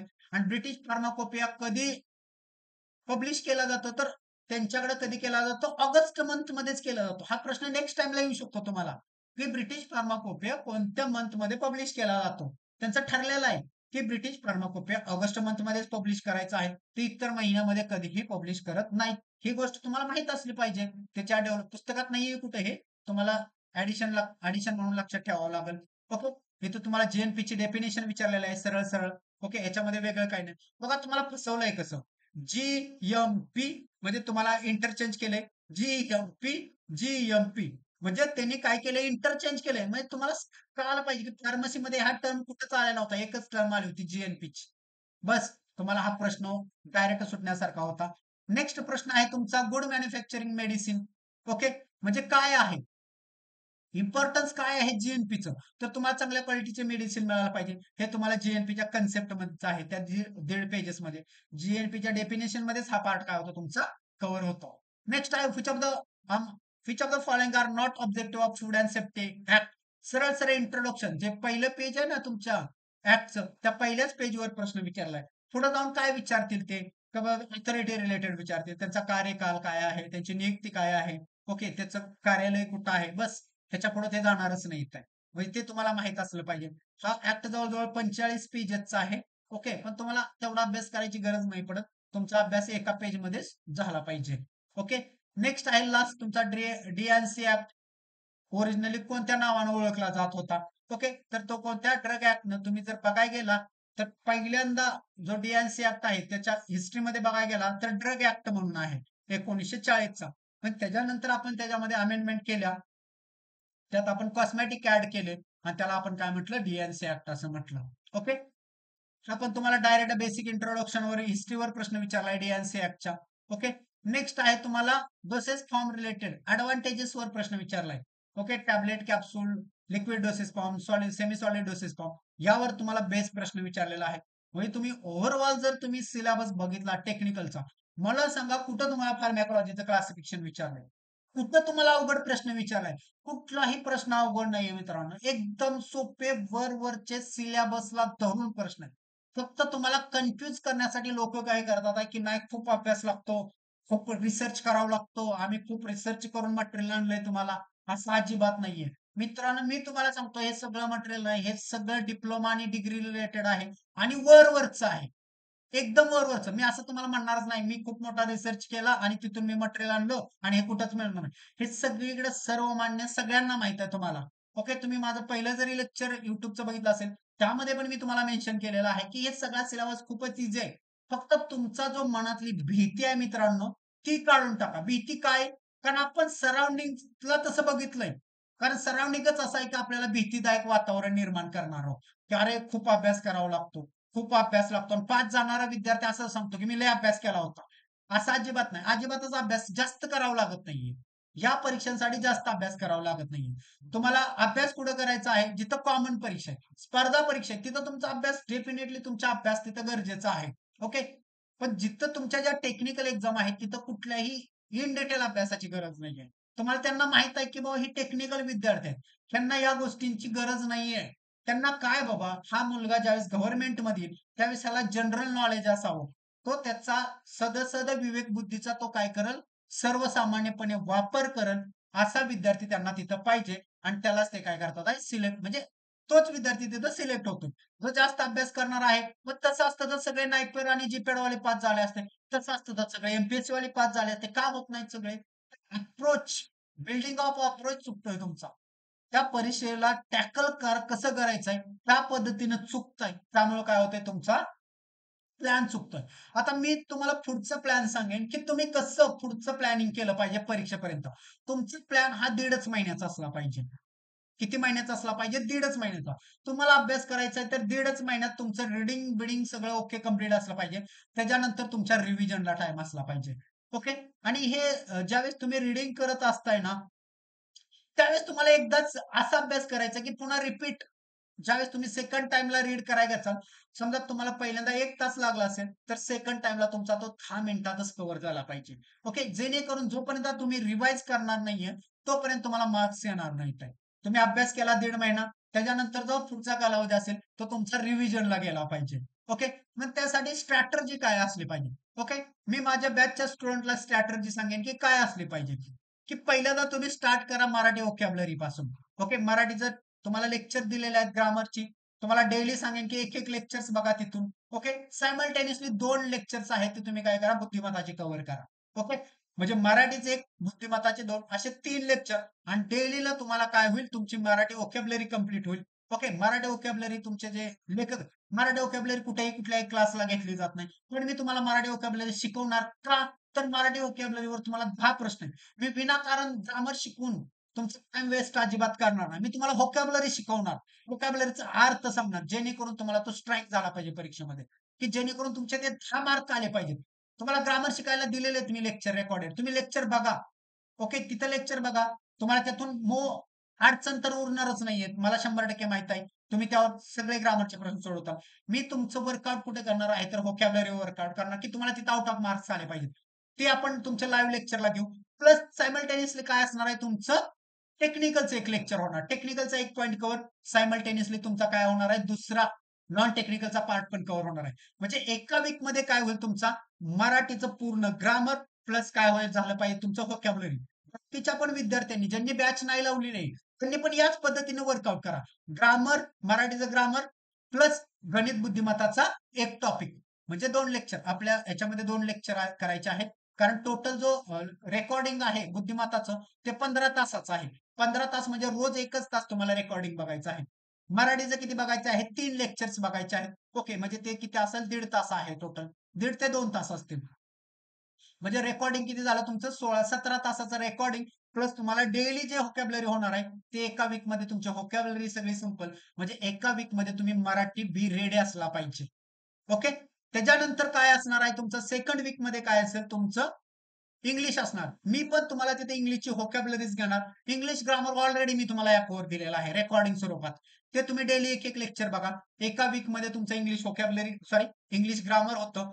प्लस सायमल्टेनियसली तुमची व्होकॅब्युलरी पण तिथे इंग्लिशची कव्हर होते. सायमल्टेनियसली तुम्हाला बुद्धिमत्ता ठेवायचंच आहे. म्हणजे बुद्धिमत्ता 15 दिवस अभ्यास करायचा तुम्हाला. डेली एक लेक्चर. म्हणजे 15 जुलैपर्यंत काय होईल, तुमचं रिजनिंग संपेल. बरोबर. प्लस तुमचं 15 जुलैपर्यंत काय संपेल, मराठी संपेल, इंग्लिश संपेल. म्हणजे हे 30 प्रश्न प्लस हो तुमच्या रिझनिंगचे किती प्रश्न झालेले असणार आहेत, 7 ते 8 प्रश्न. ओके. म्हणजे किती प्रश्नांची तयारी होईल 15 जुलैपर्यंत तुमची, 37 ते 38 प्रश्नांची तयारी होईल. ओके.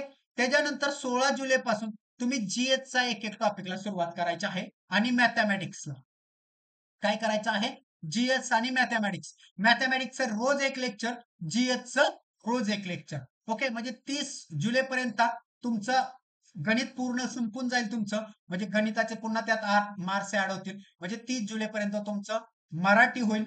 बरोबर. इंग्लिश होईल. गणित बुद्धिमत्ता होईल. ओके. प्लस जीएसची 10 मार्काची तयारी होईल तुमची. म्हणजे किती झालं, तुमची 55 मार्काची तयारी इथं कंप्लीट झाली. आणि प्लस काय होणार आहे, तुमचा 30 जुलैपर्यंत एक टॉपिक तुमचा टेक्निकलचा संपणार आहे. ओके. म्हणजे जर टॉपिकच बघायला गेले तर जास्त टॉपिक नाहीत. आपल्याला किती टॉपिक आहेत, 20-22 टॉपिक आहेत. रोज एक एक टॉपिक जरी घेतला तर 22 लेक्चर मध्ये सगळे टॉपिक संपतात. पण काय टॉपिक मोठे आहेत ते आपण 2-3 लेक्चर घेऊ. म्हणजे 30 जुलैपर्यंत काय होईल तुमचा 43 मार्काची तयारी होईल. म्हणजे तुम्ही जर प्रॉपर प्लॅनिंग केलं तर 30 दिवसामध्ये तुमचा टोटली सिलेबस संपतो. पूर्ण रीडिंग व्यवस्थित समजून घेऊन तुम्ही 30 दिवसामध्ये अभ्यास कंप्लीट करू शकता. आणि एक्स्ट्रा 15 दिवस मी बफर डे ठेवलेले आहेत, की जेणेकरून काय अडचण आली कुठली तरी तुमचा 15 दिवस पुढे एक्सटेंड झाला तरी काय झाला पाहिजे तुमचा अभ्यास परीक्षेच्या अगोदर सगळा कंप्लीट झाला पाहिजे. आणि त्याच्यानंतर काय झाला पाहिजे तुम्हाला रिव्हिजनला वेळ मिळाला पाहिजे. आणि तुम्ही त्या पद्धतीने रिव्हिजन केली तर डेफिनेटली तुम्ही काय होणार आहे पास होणार आहात. तुम्हाला आता आयडिया आलेला आहे सगळा अभ्यासक्रम किती खोलात जायचा आहे, किती अभ्यास करायचा आहे, कुठल्या विषयाची काय रेफरन्स म्हणजे काय वाचायचं आहे, काय सोडायचं आहे. आणि सगळ्यात महत्वाचं तुम्हाला हे पण कळालं असेल, की तुमच्या मनातून भीती हा वर्ड काढून टाका. जोपर्यंत तुम्ही भीती मनातून जात नाही, तोपर्यंत तुम्ही पास होणार नाही. आणि सगळ्यात महत्वाचं आणि लास्ट आहे, की जे तुम्ही करणार आहात ते परीक्षेमध्ये 100% द्यायला शिका. ज्या दिवशी तुम्ही 100% मनातून द्याल, की ज्या दिवशी तुम्ही पेपर देऊन येचाल आणि त्या दिवशी म्हणचाल, की मी या पेपरसाठी माझा 100% दिलाय, त्या दिवशी तुमचा रिझल्ट 100% असणार आहे. मित्रांनो, जास्त करावं लागत नाहीये. एवढं मला डेफिनेटली माहित आहे. ओके. माझ्याकडून जे तुम्हाला सांगायचं आहे परीक्षेबद्दलचं, मला असं वाटतंय, की मी तुमच्या ज्या सगळ्या शंका असतील, आता यातून पण तुमच्या काही शंका डेफिनेटली निर्माण झाल्या असतील. ओके. त्या आपण काय करूया प्रश्न आणि उत्तराच्या स्वरूपात मी तुमच्याकडून आपण डिस्कस करूया. मला असं वाटतं, की माझ्याकडून तुम्हाला जो अप्रोच द्यायचा होता एक्झाम रिलेटेड तो मी 100% दिलेला आहे. त्याच्यामध्ये मी कोणत्याही प्रकारची कोणतीही गोष्ट तुमच्यासाठी मी पाठीमागे ठेवलेली नाहीये. कारण तुम्ही घरी बसून अभ्यास केला तरी तुम्हाला जमावा. तुम्ही जॉब करत असताना अभ्यास करत असता तरी जमला पाहिजे. तुम्ही बॅच न लावता जरी अभ्यास करायचा म्हटलं तरी जमला पाहिजे. तुम्ही बॅच लावून अभ्यास करायचा म्हटलं तरी तुम्हाला जमला पाहिजे. म्हणजे तुम्ही कसाही अभ्यास करा, पण अभ्यास करा यासाठीचा हा आपला अप्रोच होता. उद्यापासून तुमचं रेग्युलर लेक्चर सुरू होतील. जे बॅचचे कॅन्डिडेट आहेत त्यांचं फर्स्ट टॉपिक असेल डिसइन्फेक्टंट. तिथून स्टार्ट होईल. वन बाय वन जे हायर मार्जिन टॉपिक आहेत, छोटे-छोटे आहेत, ते पहिल्यांदा आपण ओळखणार आहे. आणि नंतर मग मोठे टॉपिक लेस मार्जिन वाले कव्हर करणार आहे. आणि त्या पद्धतीने आपला अभ्यासक्रम आहे तो येणाऱ्या 45 दिवसामध्ये टोटली कंप्लीट होईल. इथं माझ्याकडून द्यायचं आहे ते सगळं मी इथं थांबवतोय आणि